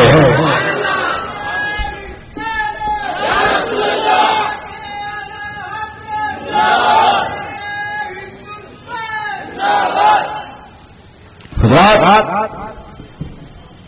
السلام علیکم میں 11 حروف ہیں۔ کتنے حروف ہیں؟ 11۔ وعلیکم السلام میں 12۔ وعلیکم السلام میں 12۔ یہ عدد ہی بتا رہے ہیں، یہ پیغام دے رہے ہیں کہ 11ویں والے 12ویں والے کو سلام کریں اور 12ویں والے 11ویں والے کا جواب دیں۔ بات سمجھ میں آئی؟ حضرات، آج ایمان کی حفاظت سب سے ضروری چیز ہے، اور یہ وہ وقت آ گیا ہے جس وقت کی پیشن گوئی ہمارے سرکار نے صدیوں پہلے یہ فرما دی ہے کہ آخر زمانے میں قبل قیامت ایسا وقت آ جائے گا کہ ایک انسان اپنے ہاتھ میں انگار کا ڈیلا تو سنبھال سکتا ہے لیکن اپنا ایمان نہیں سنبھال سکتا۔ تو کہیں فرمایا میرے آقا نے آخری زمانے میں ایک وقت ایسا آ جائے گا کہ ایک مسلمان صاحب ایمان گھر سے نکلے گا تو وہ ایمان والا ہوگا، لیکن جب شام کو وہ لوٹ کر گھر پہ آئے گا تو اس کا سینہ ایمان سے خالی ہو چکا ہوگا۔ اللہ اکبر، اللہ اکبر۔ حضرات محترم، یہ وہ زمانہ آ گیا ہے، یہ وہ دور آ گیا ہے۔ اب ایمان کی سلامتی چاہتے ہو تو اپنا تعلق اہل سنت و جماعت سے بنائے رکھو، اور کسی بھی فرقے اور جماعت کی طرف توجہ دینے کی ضرورت نہیں ہے۔ انہوں نے جیتے جی اپنا ٹھکانہ جہنم بنا لیا ہے، آپ ان کے طرف مت جاؤ اور اپنا ٹھکانہ جہنم مت بناؤ، بلکہ تم یہ چاہتے ہو کہ تم یہاں بھی کامیاب رہو وہاں بھی کامیاب رہو۔ تو سنو میرے اعلیٰ حضرت نے کیا پیغام دیا ہے، تجھ سے اور جنت سے کیا مطلب بہادی دور ہو، ہم رسول اللہ کو جنت رسول اللہ کی۔ یہ ہے عقیدہ اہل سنت، اس پر قائم ہو جاؤ، اس پر مضبوطی کے ساتھ ڈٹ کر رہو۔ آج کئی ذریعوں سے تم کو ورغلانے، پھسلانے، بہکانے کی ناپاک کوششیں ہو رہی ہیں اور یہ ہوتی رہیں گی، بلکہ آنے والے ٹائم میں یہ کوششیں تیز ہو جائیں گی، لیکن تم ایسے دھوکے بازوں سے اپنے آپ کو بچا کے رکھو جو بظاہر دیندار دکھتے ہیں لیکن دین سے ان کا کوئی تعلق نہیں، بظاہر یہ نماز پڑھتے ہیں لیکن نمازوں کا ان سے کوئی تعلق نہیں، یہ بظاہر قرآن کے قاری دکھتے ہیں لیکن قرآن کی تعلیمات سے ان کا کوئی تعلق نہیں۔ دوستوں اور بزرگوں، آج ضرورت ہے ہمیں اس بات کی کہ ہم اپنے ایمان عقیدے کی حفاظت کریں، اور اس حفاظت کا اگر زبردست اگر آپ نسخہ چاہتے ہو، اگر اس کی حفاظت کا آپ بہترین طریقہ چاہتے ہو تو اس طریقے کا نام، اس نسخے کا نام صرف اور صرف مسلک اعلیٰ حضرت ہے۔ اس ذریعے سے آپ اپنے ایمان عقیدے کی حفاظت کر سکتے ہو کہ حضرات محترم، دنیا شاہد و گواہ ہے کہ جو مسلک اعلیٰ حضرت والا ہوا وہ پکا مسلمان ہوا، وہ پکا ایمان والا ہوا کہ اس کے پاس ایمان کی مضبوطی ہوتی ہے، عقیدے کی مضبوطی ہوتی ہے۔ دوستوں بزرگوں، میں یہ نہیں کہتا ہوں کہ آپ اگر اشرفی ہو، نظامی ہو، یا آپ جو ہے قادری ہو، سہروردی ہو، نقشبندی ہو، چشتی ہو، تو آپ اپنی بیعت توڑ کر رضوی بن جاؤ، میں یہ تعلیم نہیں دے رہا ہوں، بلکہ میں آپ کو یہ پیغام دے رہا ہوں، مشرب کوئی ہو مسلک اعلیٰ حضرت والا بنا لیجئے، مسلک اعلیٰ حضرت والا بنا لیجئے۔ اور مسلک اعلیٰ حضرت کی تعلیم ہے کیا؟ آج لوگ بلا مطلب کے اس سے متنفر ہیں، بلا مطلب کے حسد و جلن کی بنا پر جو ہے اس سے عداوت کرتے ہیں، اور غیروں کو چھوٹ ہے وہ چاہے کچھ بھی کریں، لیکن مسلک اعلیٰ حضرت سے وابستہ جو لوگ ہیں ان پہ نظر رکھو، یہ کیا کر رہے ہیں، ان پہ نظر رکھو، یہ کیا کر رہے ہیں۔ حضرات محترم، یہ کوئی غیر نہیں، ہمارے اپنے ہیں جو ایسا کر رہے ہیں۔ غیروں پہ کرم، اپنوں پہ ستم، یہ معاملہ چل رہا ہے۔ غیروں کو پوری چھوٹ، کوئی فرقہ کتنا بھی بڑھ جائے، کتنی بھی کامیابی حاصل کر لے، کتنے ہی بڑے مدارس مراکز اپنے بنا لے، سب رواں ہے۔ رضوی نہیں کرنا چاہیے، مسلک اعلیٰ حضرت سے جڑے ہوئے لوگ یہ کامیابی ترقی نہیں کرنا چاہیے۔ واہ واہ واہ۔ حضرات محترم، ہوش کی آنکھیں کھولو، کیا کر رہے ہو؟ اپنوں کے بھیس میں اپنوں کا نقصان، یہ تو دھوکہ ہوا، یہ تو اس چراغ کے مماثل ہوئے کہ جس چراغ کے بارے میں بتایا جاتا ہے دل کے پھپولے جل اٹھے سینے کے داغ سے اور گھر کو آگ لگ گئی گھر کے چراغ سے۔ یہ وہ چراغ بنے ہیں جو گھر کو روشن کرنے کے بجائے گھر کو جلا دینے کی فکر میں ہے۔ بدلو اس نظریے کو صرف سنیت کا دم بھرنے سے کافی نہیں ہوگا، سنیت کے لیے کچھ کوشش بھی کرو، سنیت کے لیے کچھ کام بھی کرو، سنیت کے لیے کچھ فکر بھی رکھو۔ جیسی فکر اگر آج یہاں پر کسی میں دیکھنا ہو تو ایسی ذات مجھے سے حضور شہباز دکن دکھتی ہے۔ حضرات محترم،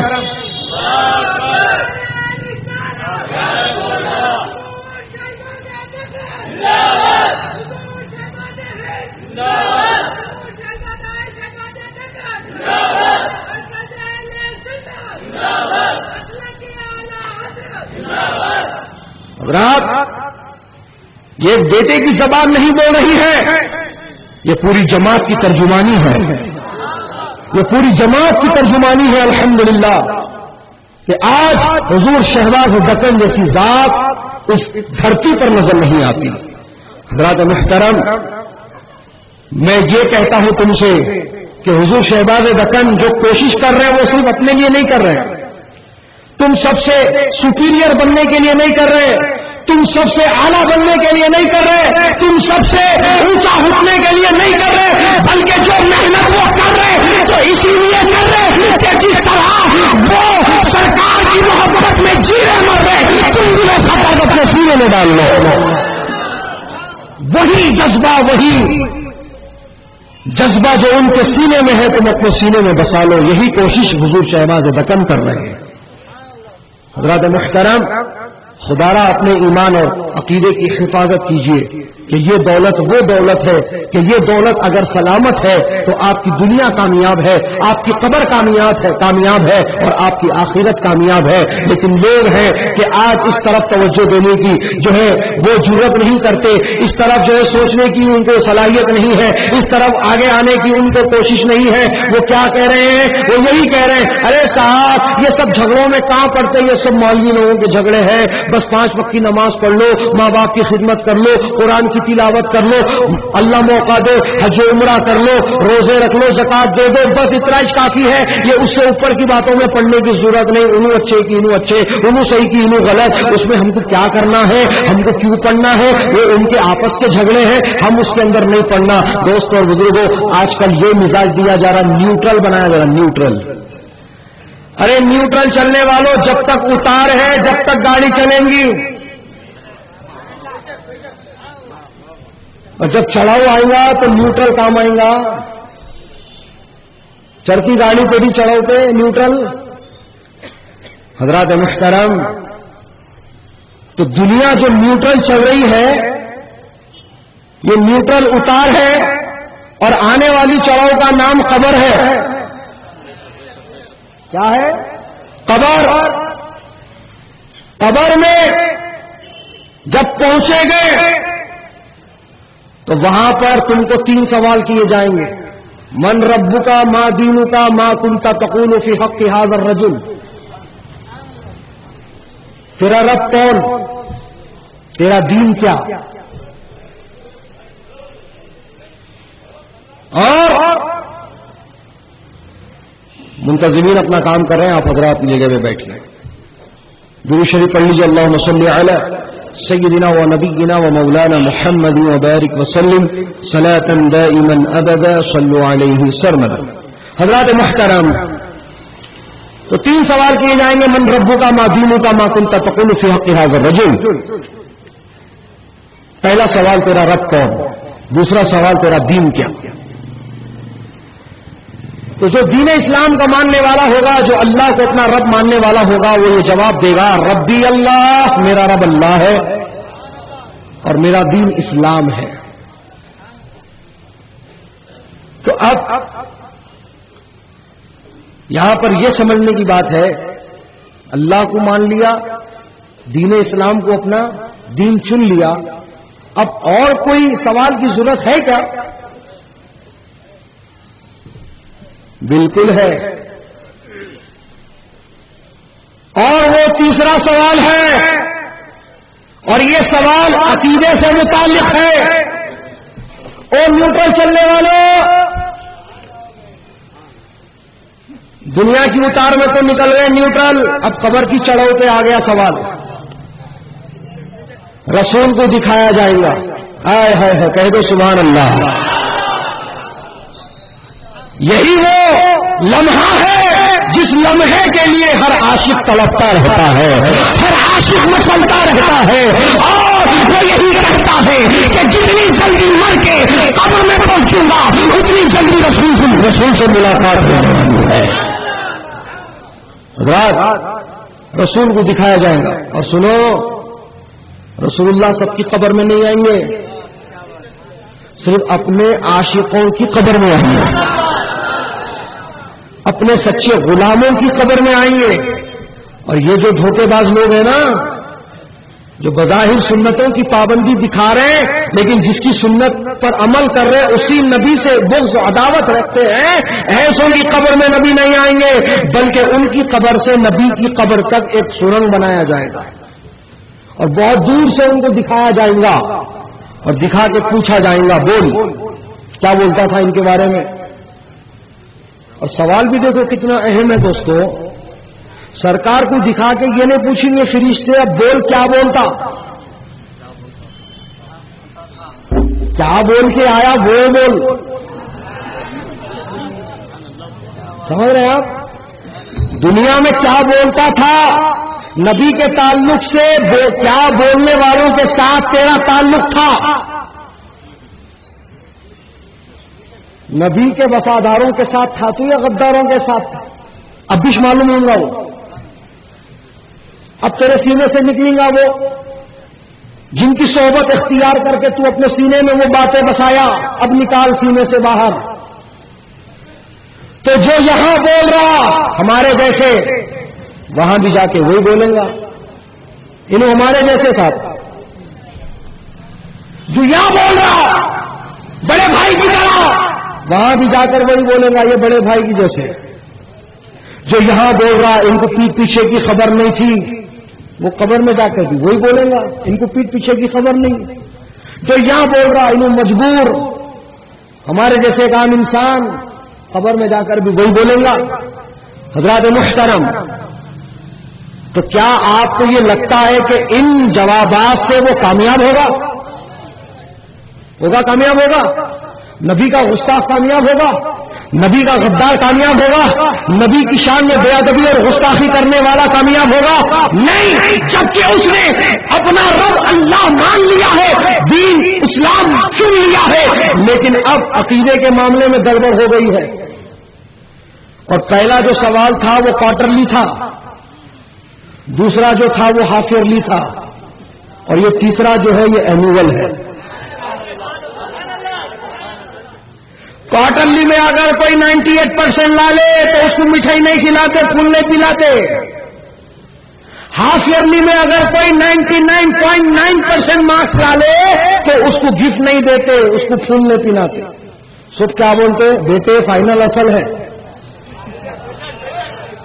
سب کیا بولتے فائنل اصل ہے, فائنل میں پاس ہوئے تو پھول بھی ہے, مٹھائی بھی ہے, تحفہ بھی ہے.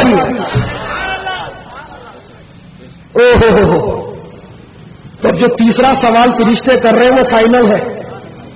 اب نکال سینے سے وہ بولی نکال جو تو دنیا میں لیا, جیسے کہ صحبت اختیار کیا ویسی تو بولی لیا, اب تو نکال تیرے دل میں نبی کے تعلق سے کیا ہے, تو نبی کے بارے میں کیا بولتا تھا جب تک دنیا میں تھا, تو کیا بولتا تھا, تو اب زبان سے وہی نکلے گا جو دل میں بسا ہوگا. اور سن لو اچھی طرح سے, بیان یہاں بدل سکتے وہاں نہیں چلتا. کوئی یہ سوچنے نہیں وہاں جا کے دیکھ لیں گے یار یہاں گھما دے رہے, اچھے اچھوں کو لوگ گھمانے میں کیا ہے, وہ بھول جاؤ. یہاں گھما رہے آسان ہے گھمانا, وہاں تم کو گھما دیتے, وہاں تم گھما نہیں سکتے. وہاں پر تمہارے زبان پر وہی نکلیں گا جو تمہارے دل میں آباد ہوں گا, وہاں بیان نہیں بدلا جا سکتا. اب جو دل میں بسا ہوگا وہ زبان سے نکلتا جائے گا. نبی کو بشر بولا اپنے جیسا تو زبان سے نکلے گا, نبی کو مردہ بولا تو زبان سے نکلے گا, نبی کو نور نہ مانا تو زبان سے نکلے گا, نبی کو بڑا بھائی بولا تو زبان سے نکلے گا. تو حضرات محترم, جو نبی کا گستاخ ہے وہ ناکام و نامراد ہو جائے گا اور اس کی قبر کو جہنم کا ایک گڑھا بنا دیا جائے گا. دوستوں بزرگوں, لیکن جو ان کا سچا غلام ہوگا, جو ان کا سچا وفادار ہوگا, جو ان کی محبت میں چھپا کیا مرتا ہوگا جب اس سے پوچھا جائے گا بول ان کے بارے میں کیا بولتا تھا تو وہ یہی بولے گا یہی بولتا تھا مصطفیٰ جان رحمت کے لاکھوں سلام سب نے بزم ہدایت کے لاکھوں سلام پولیس کو پوچھتے ہو مجھ سے کس کی امت ہو لو دیکھ لو یہ ہے تصویر یار ہاتھوں میں نعرہ تکبیر نعرہ رسالت نعرہ رسالت عشق اعلی حضرت تعلیمات اعلی حضرت عقیدت اعلی حضرت سلام اعلی حضرت علماء مسلک اعلی حضرت نعرہ تکبیر نعرہ رسالت سبحان اللہ سبحان اللہ سبحان اللہ. بزرگوں اور دوستوں تو اب جو نیوٹرل چل رہے ہیں نیوٹرل 5 وقت کی نماز پڑھ لو نبی نور ہے کہ نہیں ہے وہ جھگڑے میں اپنے کیا کرنا پڑ گئے بھائی وہ مولانا لوگوں کا جھگڑا ہے. اب دیکھو یہاں پھنس گئے نا تم آ کر اسی لیے کہتے ایمان اور عقیدہ اپنا بچا کے رکھو ایمان عقیدہ اپنا درست رکھو اور ایمان عقیدہ اپنا سلامت رکھو گے تو دنیا میں بھی کامیاب رہو گے قبر میں بھی کامیاب رہو گے حشر میں بھی کامیاب رہو گے. اور سن لو ان دولتوں کو بچانے کے لیے جان گنوانا پڑے تو گنوا دو. ان دولتوں کو جن دولتوں کا نام ایمان عقیدہ ہے ان دولتوں کو اگر بچانے کے لیے جان گنوانا پڑے گنوا دو لیکن سودا مت کرو ایمان عقیدے کا سودا مت کرو. آج کئی آفرز چالو ہیں آ جاؤ جی کیا ہونا بولو گاڑی دلانا دلا دیتے شادی کرانا کرا دیتے مکان ہونا بنا دیتے آٹو چلاتے دلا دیتے ملگی کھولنا ہے کھول دیتے شادی کرانا ہے کرا دیتے. حضرات محترام یعنی کہ 2 4 5 لاکھ 10 لاکھ 15 لاکھ 20 لاکھ تمہارے ایمان کی قیمت. اور آج جتنی جماعتیں کام کر رہی ہمارے درمیان سب پیسے کے بلبوتے پر سب پیسے کے بلبوتے پر. حضرات محترم کوئی نمازوں کو بول رہا کہ آؤ صاحب ہماری مسجد میں آؤ فجر پڑھو 500 لو ظہر اثر ملا کے پڑھو 1000 لو. تو کوئی بول رہا ہمارے ساتھ چلو تم کرمول کڑپا واپس آتش تمہارے کو کیا چیز کی ضرورت ہے دلا دیتے. یعنی ہر فرقہ ہر جماعت آج اگر کام کر رہی ہے تو وہ پیسے کی بنیاد پر کام کر رہی ہے. دوستوں بزرگوں تم کو جو ہے نشانہ بنایا جا رہا ہے تم کو ٹارگٹ بنایا جا رہا ہے. میرا سوال یہاں پر یہی ہے جو اکثر کرتا ہوں پھر آج یاد آ گیا پھر کر رہا ہوں وہ یہ سب مل کے ہم سنیوں کو ٹارگٹ بنائے دیکھو داودی صاحب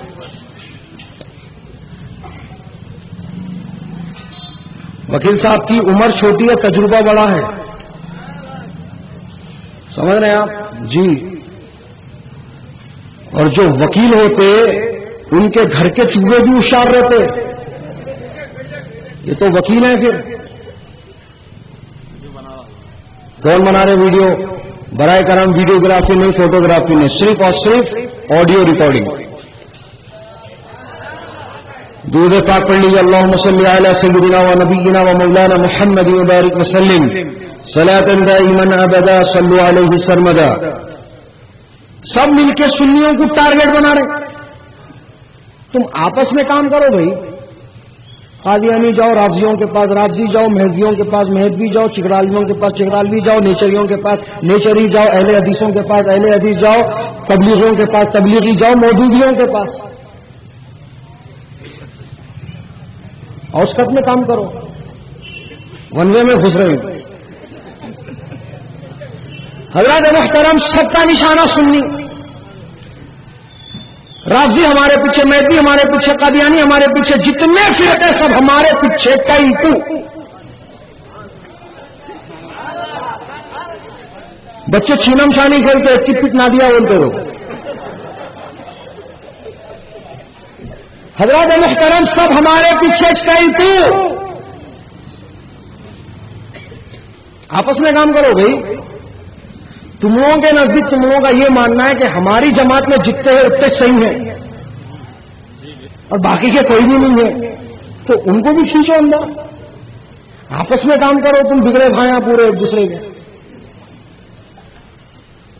سب ہمارے پیچھے کیوں؟ اس کی وجہ سن لو. ایک طرف جھوپڑی ہے، ایک طرف دیوڑی ہے. چور آیا، جھوپڑی کو جاتا، دیوڑی کو جاتا، جھوپڑی کو نہیں جاتا. اس کو معلوم ہے ادھر کچھ بھی نہیں ہے، یا کیا ملتا تو ادھر ملتا، دیوڑی میں ملتا، امیر کا نہیں ملتا. حضرات محترم، اب اسی مثال کے ذریعے سمجھ لو کہ جتنے ہیں ان جیسے وہ سب جھوپڑی کی مثال رکھتے ہیں اور ہم سنی دیوڑی کی مثال رکھتے ہیں. اسی لیے ہر عقیدہ جماعت والا، ہر فرقے والا ہم کو اپنا نشانہ بنایا ہوا ہے. کیوں؟ ایمان کی دولت ہمارے پاس ہے، عقیدے کی دولت ہمارے پاس ہے، عشق و محبت کی دولت ہمارے پاس ہے، عقیدت کی دولت ہمارے پاس ہے، تعظیم کی دولت ہمارے پاس ہے. تو یہ لٹیرے رہبروں کا لباس پہن کر جو حقیقت میں رہزن ہے ہم کو نشانہ بنایا ہوا ہے. اسی لیے تو اعلیٰ حضرت نے یہ تعلیم تم کو دی ہے. سونا جنگل رات اندھیری، چھائی پتلی کالی ہے، سونے والے جاگتے رہیو، چوروں کی رکھوالی ہے.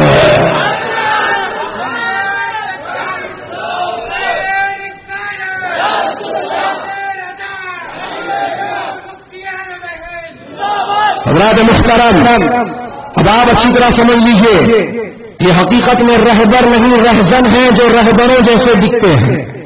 تو ان سے بھی تم کو اپنے ایمان عقیدے کی حفاظت کرنا ہے. دوستوں اور بزرگوں، کہ حضرت علامہ روم علیہ رحمٰن نے اپنی اشارہ پاک کتاب مثنوی شریف میں ایک واقعہ حضرت سلیمان علیہ السلام کے زمانے کا نقل کیا ہے کہ ایک چڑا اور ایک چڑیا دونوں باغ کی ایک ٹہنی پہ بیٹھے تھے. درخت کی ایک ٹہنی پر دونوں بیٹھے تھے، محو گفتگو تھے. اسی اثنا میں ایک صوفی صاحب اندر آئے. آج کل صوفیاں بھی بڑے کمال کے ہو گئے. اللہ رحم کرے آج کے صوفیوں سے. صوفیت کے نام پر لوگوں کو جمع کر رہے ہیں، مگر صوفیت کے بجائے گمراہیت دے کے بھیج رہے ہیں، شرک و کفر کی تعلیم دے کے بھیج رہے ہیں. اللہ محفوظ رکھے ایسے مصنوعی صوفیوں سے. حضرات محترم، ایک صوفی صاحب آئے، ایسی تھے، گھنی داڑھی، کالا گٹھا،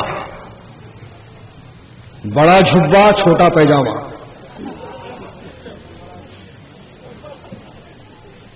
اتنا بڑا امامہ، بغل میں موٹی کتاب، ہاتھ میں تسبیح. اندر آتے چڑیا بولی، اجی ان میں کو صحیح نہیں دکھ رہا، اس کی نیت میں کھوٹ دکھ رہا میرے کو، چلو اپن اس سے اوپر کی ڈال پہ بیٹھیں گے. ارے جب دیکھو جب شک کرتے تم لوگ، دیکھو کتنا بھلا دکھ رہا انہیں، چہرے سے دیکھو کتنا جو نمازی پرہیزگار دکھ رہا انہیں. کیا ہے کہ جی میرے کو ڈاؤٹ دکھ رہا اس کا، تم چل رہے میں جاؤ، تمہارے کو جانا ہے تو جاؤ، میں یہیں بیٹھ رہا ہوں. چوڑیا اڑی دوسرے ڈال پہ چلے. یہ صوفی صاحب یوں یوں یوں یوں کر لیتے آئے، ٹھیک وہی درخت کے نیچے آئے جو درخت پہ یہ چوڑا بیٹھا تھا. کیا کرے انہوں؟ جھبا کھولے، تیر کمان نکالے اور سیدھا وہی چوڑے کو نشانہ مارے. چوڑے کو تیر جا کے لگا، بیچارہ پھڑ پھڑا کے گرا.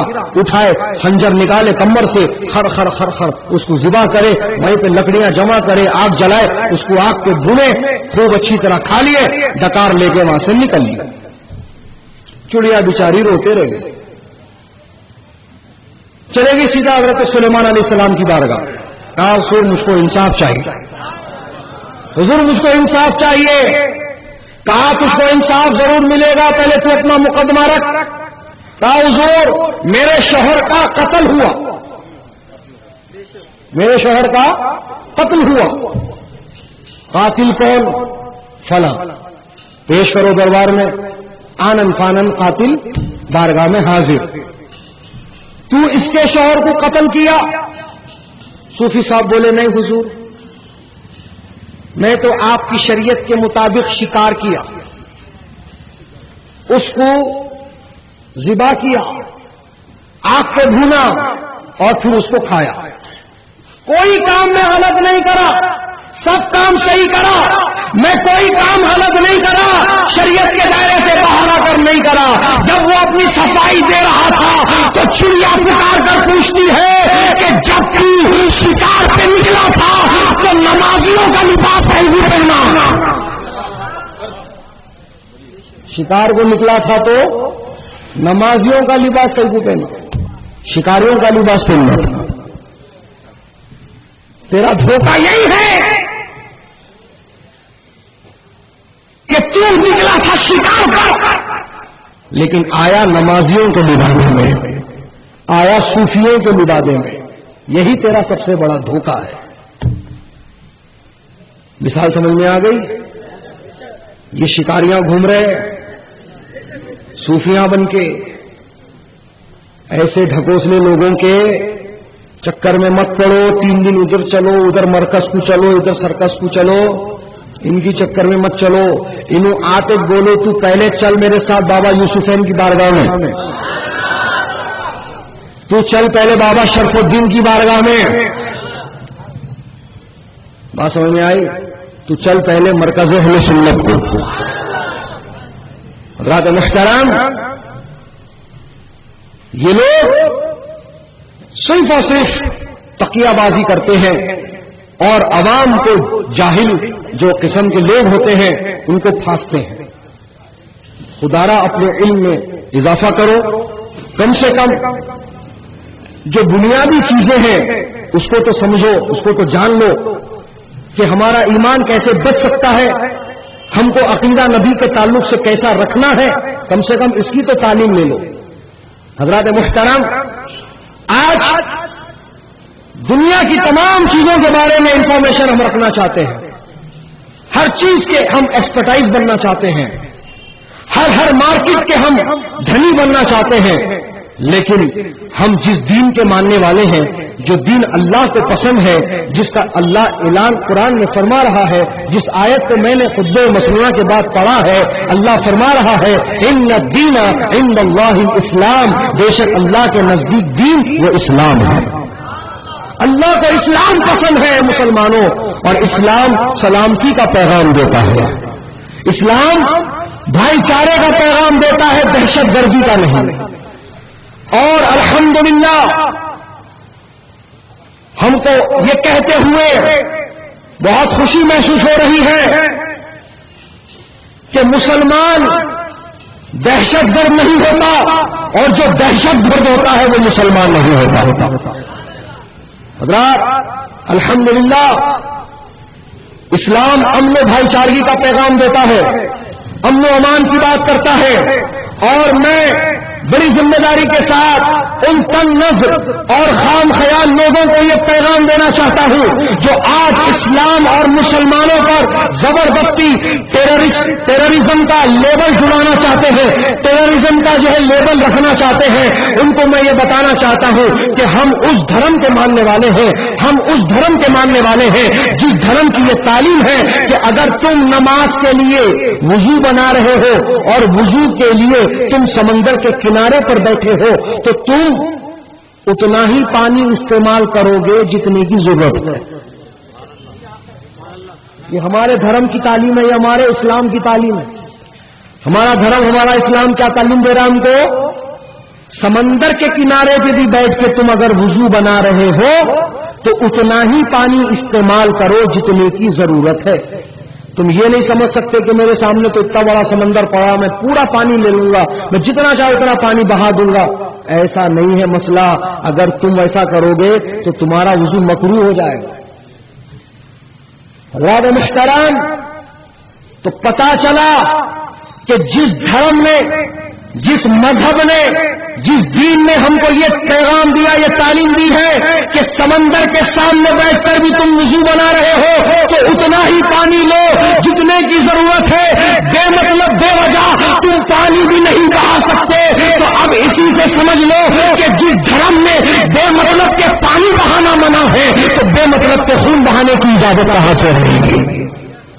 حضرات محترم، ہمارا دھرم، ہمارا مذہب بلا کسی مطلب کے، بلا کسی وجہ کے خون بہانے کی اجازت نہیں دیتا۔ دوستوں اور بزرگوں، آج کچھ ایسے سرکش اور انسان نہیں ہے وہ لوگ، بلکہ حیوان نما انسان کہوں گا میں، حیوان نما انسان لوگ جو پوری انسانیت کو شرمسار کر رہے ہیں، اسلامی اسٹیٹ کے نام پر نوجوانوں کو ورغلا رہے ہیں اور ان کو کاٹنے، جلانے، ڈبا کے مارنے اور نہ جانے کیسی کیسی اذیتیں دے کر لوگوں کو موت دینے کی جو ہے تربیت دے رہے ہیں۔ اسلام اس کی تعلیم نہیں دیتا۔ اے نوجوانوں، ایسے سرکش اور سرفرے لوگوں سے وابستہ نہ رہو، اور تم اچھی طرح سے اس بات کو سمجھ لو کہ اندھادھند گولیاں چلانے کا نام جہاد نہیں ہے، کسی کے اوپر بم پھینکنے کا نام جہاد نہیں ہے، سوسائڈ بمر بن کے اپنے آپ کو بلاسٹ کرنے کا نام جہاد نہیں ہے۔ آج سب سے بڑا جہاد تمہارے اپنے نفس سے ہے، نفس سے جہاد کرو۔ یہ وہ چیز ہے کہ جس کے تعلق سے پوچھا گیا تھا رسول اللہ صلی اللہ علیہ وسلم سے کہ جنت سے اور ہمارے درمیان کتنا فاصلہ ہے، تو حضور علیہ السلام نے جواب دیا تھا صرف 2 قدم کا فاصلہ ہے، پہلا قدم نفس پر رکھو، دوسرا قدم جنت میں ہوگا۔ حضرات محترم، پہلا قدم نفس پر رکھو، دوسرا قدم جنت میں ہوگا۔ آج ہم نفس کی پیروی کر رہے ہیں، نفس کو اپنا غلام بنانے کے بجائے ہم نفس کے غلام بن رہے ہیں۔ خدا را اپنے بزرگوں کی تعلیمات کو اپناؤ اور صحیح کیا ہے، غلط کیا ہے اس کو سمجھو، اور دین کی تعلیم حاصل کرو، اور ایسے ویسوں سے نہیں، صحیح دیندار لوگوں سے علم حاصل کرو۔ جو لوگ گندم نما جو فروش ہیں، ایسوں کے پاس مت جاؤ۔ جو حقیقت میں جو وہ لوگ جو شہد دکھائیں اور شہد پلائیں، ایسے لوگوں کے پاس آؤ۔ اور یہ لوگ کیسے معلوم؟ شہد دکھاتے ہیں، زہر پلاتے ہیں۔ شہد دکھاتے ہیں، زہر پلاتے ہیں، ایسے لوگوں کے پاس مت جاؤ۔ حضرات محترم، اہل سنت و جماعت پر مضبوطی کے ساتھ قائم رہو، نمازوں کی پابندی کرو، ایمان عقیدے کی حفاظت کرو، اور اپنے بزرگوں کی تعلیمات پر عمل پیرا ہو جاؤ، اور اپنے علم و عمل میں اضافے کے لیے مرکز اہل سنت و جماعت سے جڑ جاؤ، جو شاہین نگر ایرا کنٹا پر واقع ہے۔ الحمدللہ یہ وہ مرکز ہے جہاں پر آپ کو آپ کی دین کی ضرورت کے ساتھ ساتھ عشق رسول کا جام بھی پلایا جائے گا، آپ کو سرکار مدینہ علیہ السلام کی سچی محبت کا پیغام بھی دیا جائے گا، آپ کو اہل بیت اکرام سے الفت کا پیغام بھی دیا جائے گا، اولیاء کاملین سے محبت کا پیغام بھی دیا جائے گا۔ یہ کچھ معروضات لے کر میں آپ کے درمیان حاضر ہوا تھا۔ میں امید کرتا ہوں کہ آپ اس کو صرف سننے سنانے تک محدود نہ رکھیں گے، بلکہ آپ اس پر جو ہے عمل کریں گے اور اوروں تک اس حق پیغام کو پہنچانے کی کوشش و سعادت حاصل کریں گے۔ کہیے انشاءاللہ، کریں گے انشاءاللہ، انشاءاللہ۔ حضرات محترم، اور جیسا کہ آپ کو میں دوران تقریر یہ بتایا کہ سمر ویکیشن سٹارٹ ہونے والا ہے، تو ابھی اس سمر ویکیشن کا بہت سارے جماعت کے لوگ غلط استعمال کرتے ہیں اور بچوں کو ورغلانے بہکانے کی پوری کوشش کرتے ہیں، اور ان کی تعلیمات ایسی ہوتی ہیں کہ بہت جلدی بچوں کے دماغ پر اثر کر جاتی ہے۔ تو حضرات محترم، آپ ایسا کوئی قدم نہ اٹھائیں، پوری طرح سے آپ جانچ پڑتال کریں اور تحقیقات کریں، اور ڈنکے کی چوٹ پر سوال کریں، گھبرانے کی ضرورت نہیں۔ آپ کا تعلق کس جماعت سے ہے؟ تو وہ بھی کہیں گے اہل سنت، ہم بھی سنی ہیں، انہوں شیعوں کے مقابلے میں اپنے آپ کو سنی بتاتے ہیں۔ حضرات محترم، یہ ڈالڈے لوگ ہیں، یہ دھوکے باز لوگ ہیں، یہ سنی نہیں، یہ بلکہ پکے ٹنی ہیں۔ حضرات، تو ان سے کہنا کس طرح کے سنی ہیں، نبی کے تعلق سے تمہارا کیا عقیدہ ہے، نبی زندہ ہے یا نہیں ہے؟ تو جو اپنا ہوگا وہ تو یہی کہنے والا تو زندہ ہے واللہ، تو زندہ ہے واللہ۔ لیکن جو ادھر والا ہے وہ یہی کہے گا نہیں وہ تو ختم ہو گئے، مر کے مٹی میں مل گئے. معاذ اللہ، استغفر اللہ. لیجیے جس مبارک ہستی کا آپ بے چینی اور بے صبری کے ساتھ انتظار کر رہے تھے، وہ دنیا سنیت کی میاناز ہستی ہمارے درمیان جلوہ ہو رہی ہے. آپ حضرات راستہ فراہم کریں اور مصافحہ کی کوشش نہ کریں، بالکل آرام سے حضرت کو شہنشین تک آنے دیں. نعرہ تکبیر، نعرہ رسالت، نعرہ غوثیہ، نعرہ خواجہ، مسلک اعلی حضرت، عشق محبت، عشق محبت. علماء اہل سنت، حضور شہباز دکن، شیر ہندوستان، ناصر مسلک اعلی حضرت، خلیفہ حضور مفتی اعظم، نعرہ تکبیر، نعرہ رسالت، علماء اہل سنت، مرکز اہل سنت، نعرہ تکبیر، نعرہ رسالت، مسلک اعلی حضرت، تعلیمات اعلی حضرت، عظمت اعلی حضرت، علماء اہل سنت، نعرہ تکبیر، نعرہ رسالت. جو حضرات کھڑے ہیں ان کے لیے کرسیاں بھی باقی ہیں، اور کرسیوں پر تشریف رکھیں اور جگہوں کو اپنی سمجھیں.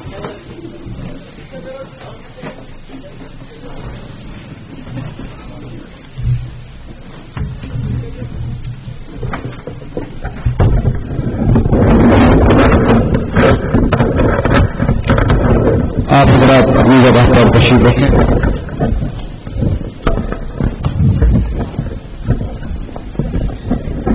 جیسا کہ آپ دیکھ سکتے ہیں کہ دنیا سنیت کی ممتاز و میاناز ہستی حضور شہباز دکن الحمدللہ ہمارے درمیان جلوہ ہیں، اور کچھ ہی ساعتوں میں انشاءاللہ آج کے اس عظیم الشان جلسے کا صدارتی خطاب آپ حضرت کی زبانی سماعت کریں گے. ایک مرتبہ درود پاک پڑھ لیجیے. اللہم صلی علی سیدنا و نبینا و مولانا محمد مبارک وسلم صلاۃ دائما ابدا صلوا علیہ سرمدا. تو میں آپ سے یہ بتا رہا تھا کہ ابھی گرمی کی چھٹیاں شروع ہونے والی ہیں، سمر ویکیشن، تو اس موقع پر یہ جتنے بھی خبیث قسم کے لوگ ہیں جماعت والے، یہ سب اس کا ناجائز فائدہ اٹھانے کی پوری کوشش کرتے ہیں اور آپ کے بچوں کو اپنے ساتھ ملا لینے کی، نماز کے نام پر، دین کے نام پر، تبلیغ کے نام پر بہت سارے ان کے پاس ٹائٹلز ہیں، تو یہ لے جاتے ہیں بہلا پھسلا کر اور پھر ان کو گستاخی کی تعلیم دیتے ہیں، ان کو ورگلاتے ہیں، ان کے پورے ذہنوں کو پراگندہ کرتے ہیں. لہذا آنکھ بند کر کے جماعت کے نام پر، تبلیغ کے نام پر، نماز کے نام پر کسی کے بھی ہینڈ اوور اپنے بچوں کو مت کرنا، بلکہ اچھی طرح سے آپ تشفی کرنا، معلومات حاصل کرنا کہ جو بلانے آیا ہے اس کا تعلق کس جماعت سے ہے، وہ نبی کا وفادار ہے یا نبی کا غدار ہے. حضرات اب آپ کو جو اور گیہوں برابر دکھتے ہیں، فرق نہیں کر پاتے ہیں آپ، تو اب ایسے میں کیا کرنا ہے دوستوں اور بزرگوں؟ اس کے لیے زیادہ آپ کو کچھ کرنے کی ضرورت نہیں، کچھ آپ کو پیچیدہ سوالات کرنے کی ضرورت نہیں، بس اس سے کہنا امام اہل سنت کون؟ امام اہل سنت کون؟ دوستوں اور بزرگوں، اگر وہ سنی ہوگا سنی نہ ہوگا، اگر وہ سنی ہوگا تو وہ بڑے فخر سے، بڑے اچھے انداز میں یہ جواب دے گا کہ اعلی حضرت ہے سنیوں کے امام، اعلی حضرت ہے امام اہل سنت. تو دوستوں اور بزرگوں، جب اس بات کی آپ تشفی کر لیں کہ جو بلانے آیا ہے وہ ہمارا اپنا ہے، مسلک اعلی حضرت والا ہے اور وفادار ہے، غدار نہیں، ثنا خواہ ہے، گستاخ نہیں، تو پھر آپ آنکھ بند کر کے ایسوں کے ساتھ اپنے بچوں کو آپ روانہ کیجئے، چاہے وہ سمر کیمپ ہو یا پھر جو ہے درس و تدریس کا معاملہ ہو یا پھر کچھ سیکھنے سکھانے کا معاملہ ہو، تو ایسے لوگوں کے ساتھ آپ اپنے بچوں کو بھیج سکتے ہیں. جہاں کہیں کچھ ڈاؤٹ ہو تو آپ مت بھیجیے، گرچہ آپ کا بچہ بعد میں ان مسائل کو سیکھے گا، لیکن جلد بازی دکھا کر آپ اپنے بچے کو گمراہی کے راستے پر مت ڈالیے. جلد بازی دکھا کر آپ اپنے بچے کو غلط راستے پر مت ڈالیے. اپنے بچے کو اپنی نگاہوں کے سامنے نبی کا گستاخ اور غدار بنتے ہوئے مت دیکھیے. آپ اپنی اولاد کو ایسے تیار کیجیے کہ آپ کے مرنے کے بعد بھی وہ سنی باقی رہے, اور اتنا انتظام کر جائیے کہ آپ کی قبر پہ کھڑے ہو کے درود و سلام پڑھے, فاتحہ پڑھے. حضرات محترم, آپ اپنے بچے کو ان کے حوالے مت کیجیے جو یہ کہتے ارے مر گئے, اب ان کو کیا ایصال ثواب کرتے, چلو ہمارے ساتھ. انہوں گئے کھڈے میں, ان کا حشر انہوں کرنے والے, ان کا حشر انہوں دیکھنے والے. اللہ تعالیٰ ان کے ساتھ جو معاملہ کرے گا, تم کچھ نہیں کر سکتے, چلو یہاں سے. کچھ فاتحہ دینے کی ضرورت نہیں, کچھ ایصال ثواب کرنے کی ضرورت نہیں. ایسے بولی بولنے والوں کے ساتھ اپنے بچوں کو مت بھیجیے, بلکہ آپ اتنا انتظام کر جائیے کہ آپ کا بچہ سنی صحیح عقیدہ بن کے رہے, نبی کا عاشق بن کے رہے, نبی کا وفادار بن کے رہے. انشاءاللہ پھر کسی موقع سے آپ سے ملاقات ہوگی اور تفصیل کے ساتھ آپ سے شرف تخاطب حاصل کیا جائے گا. شاید بہت جلد پروگرام یوسفین کالونی میں ہونے والا ہے. انشاءاللہ اس کا اعلان آپ سن لیں گے پوسٹرز کے ذریعے یا آٹو اناؤنسمنٹ کے ذریعے, جیسے بھی ممکن ہو. آپ حضرات اس اعلان سے آپ جی 2 اپریل تاریخ طے ہے, الحمدللہ 3 اپریل حضرات محترم 3 اپریل تاریخ طے ہو چکی ہے پروگرام کے لیے. 3 اپریل یوسفین کالونی جو آپ ہی کے سامنے کا علاقہ ہے, وہیں پر انشاءاللہ ایک عظیم الشان پیمانے پر جلسہ منعقد کیا جائے گا. وہاں پر بھی اگر آپ آئیں گے تو انشاءاللہ آپ کے علم جو ہے معلومات میں اضافہ ہوگا. اللہ پاک سے دعا ہے کہ مولا کریم ہم سب کے ایمان عقیدے کی حفاظت فرما, اور ایمان کے لٹیروں سے ہماری حفاظت فرما, ان کے جو ہے دھوکوں سے ہماری حفاظت فرما. ہم سب کو اسلامی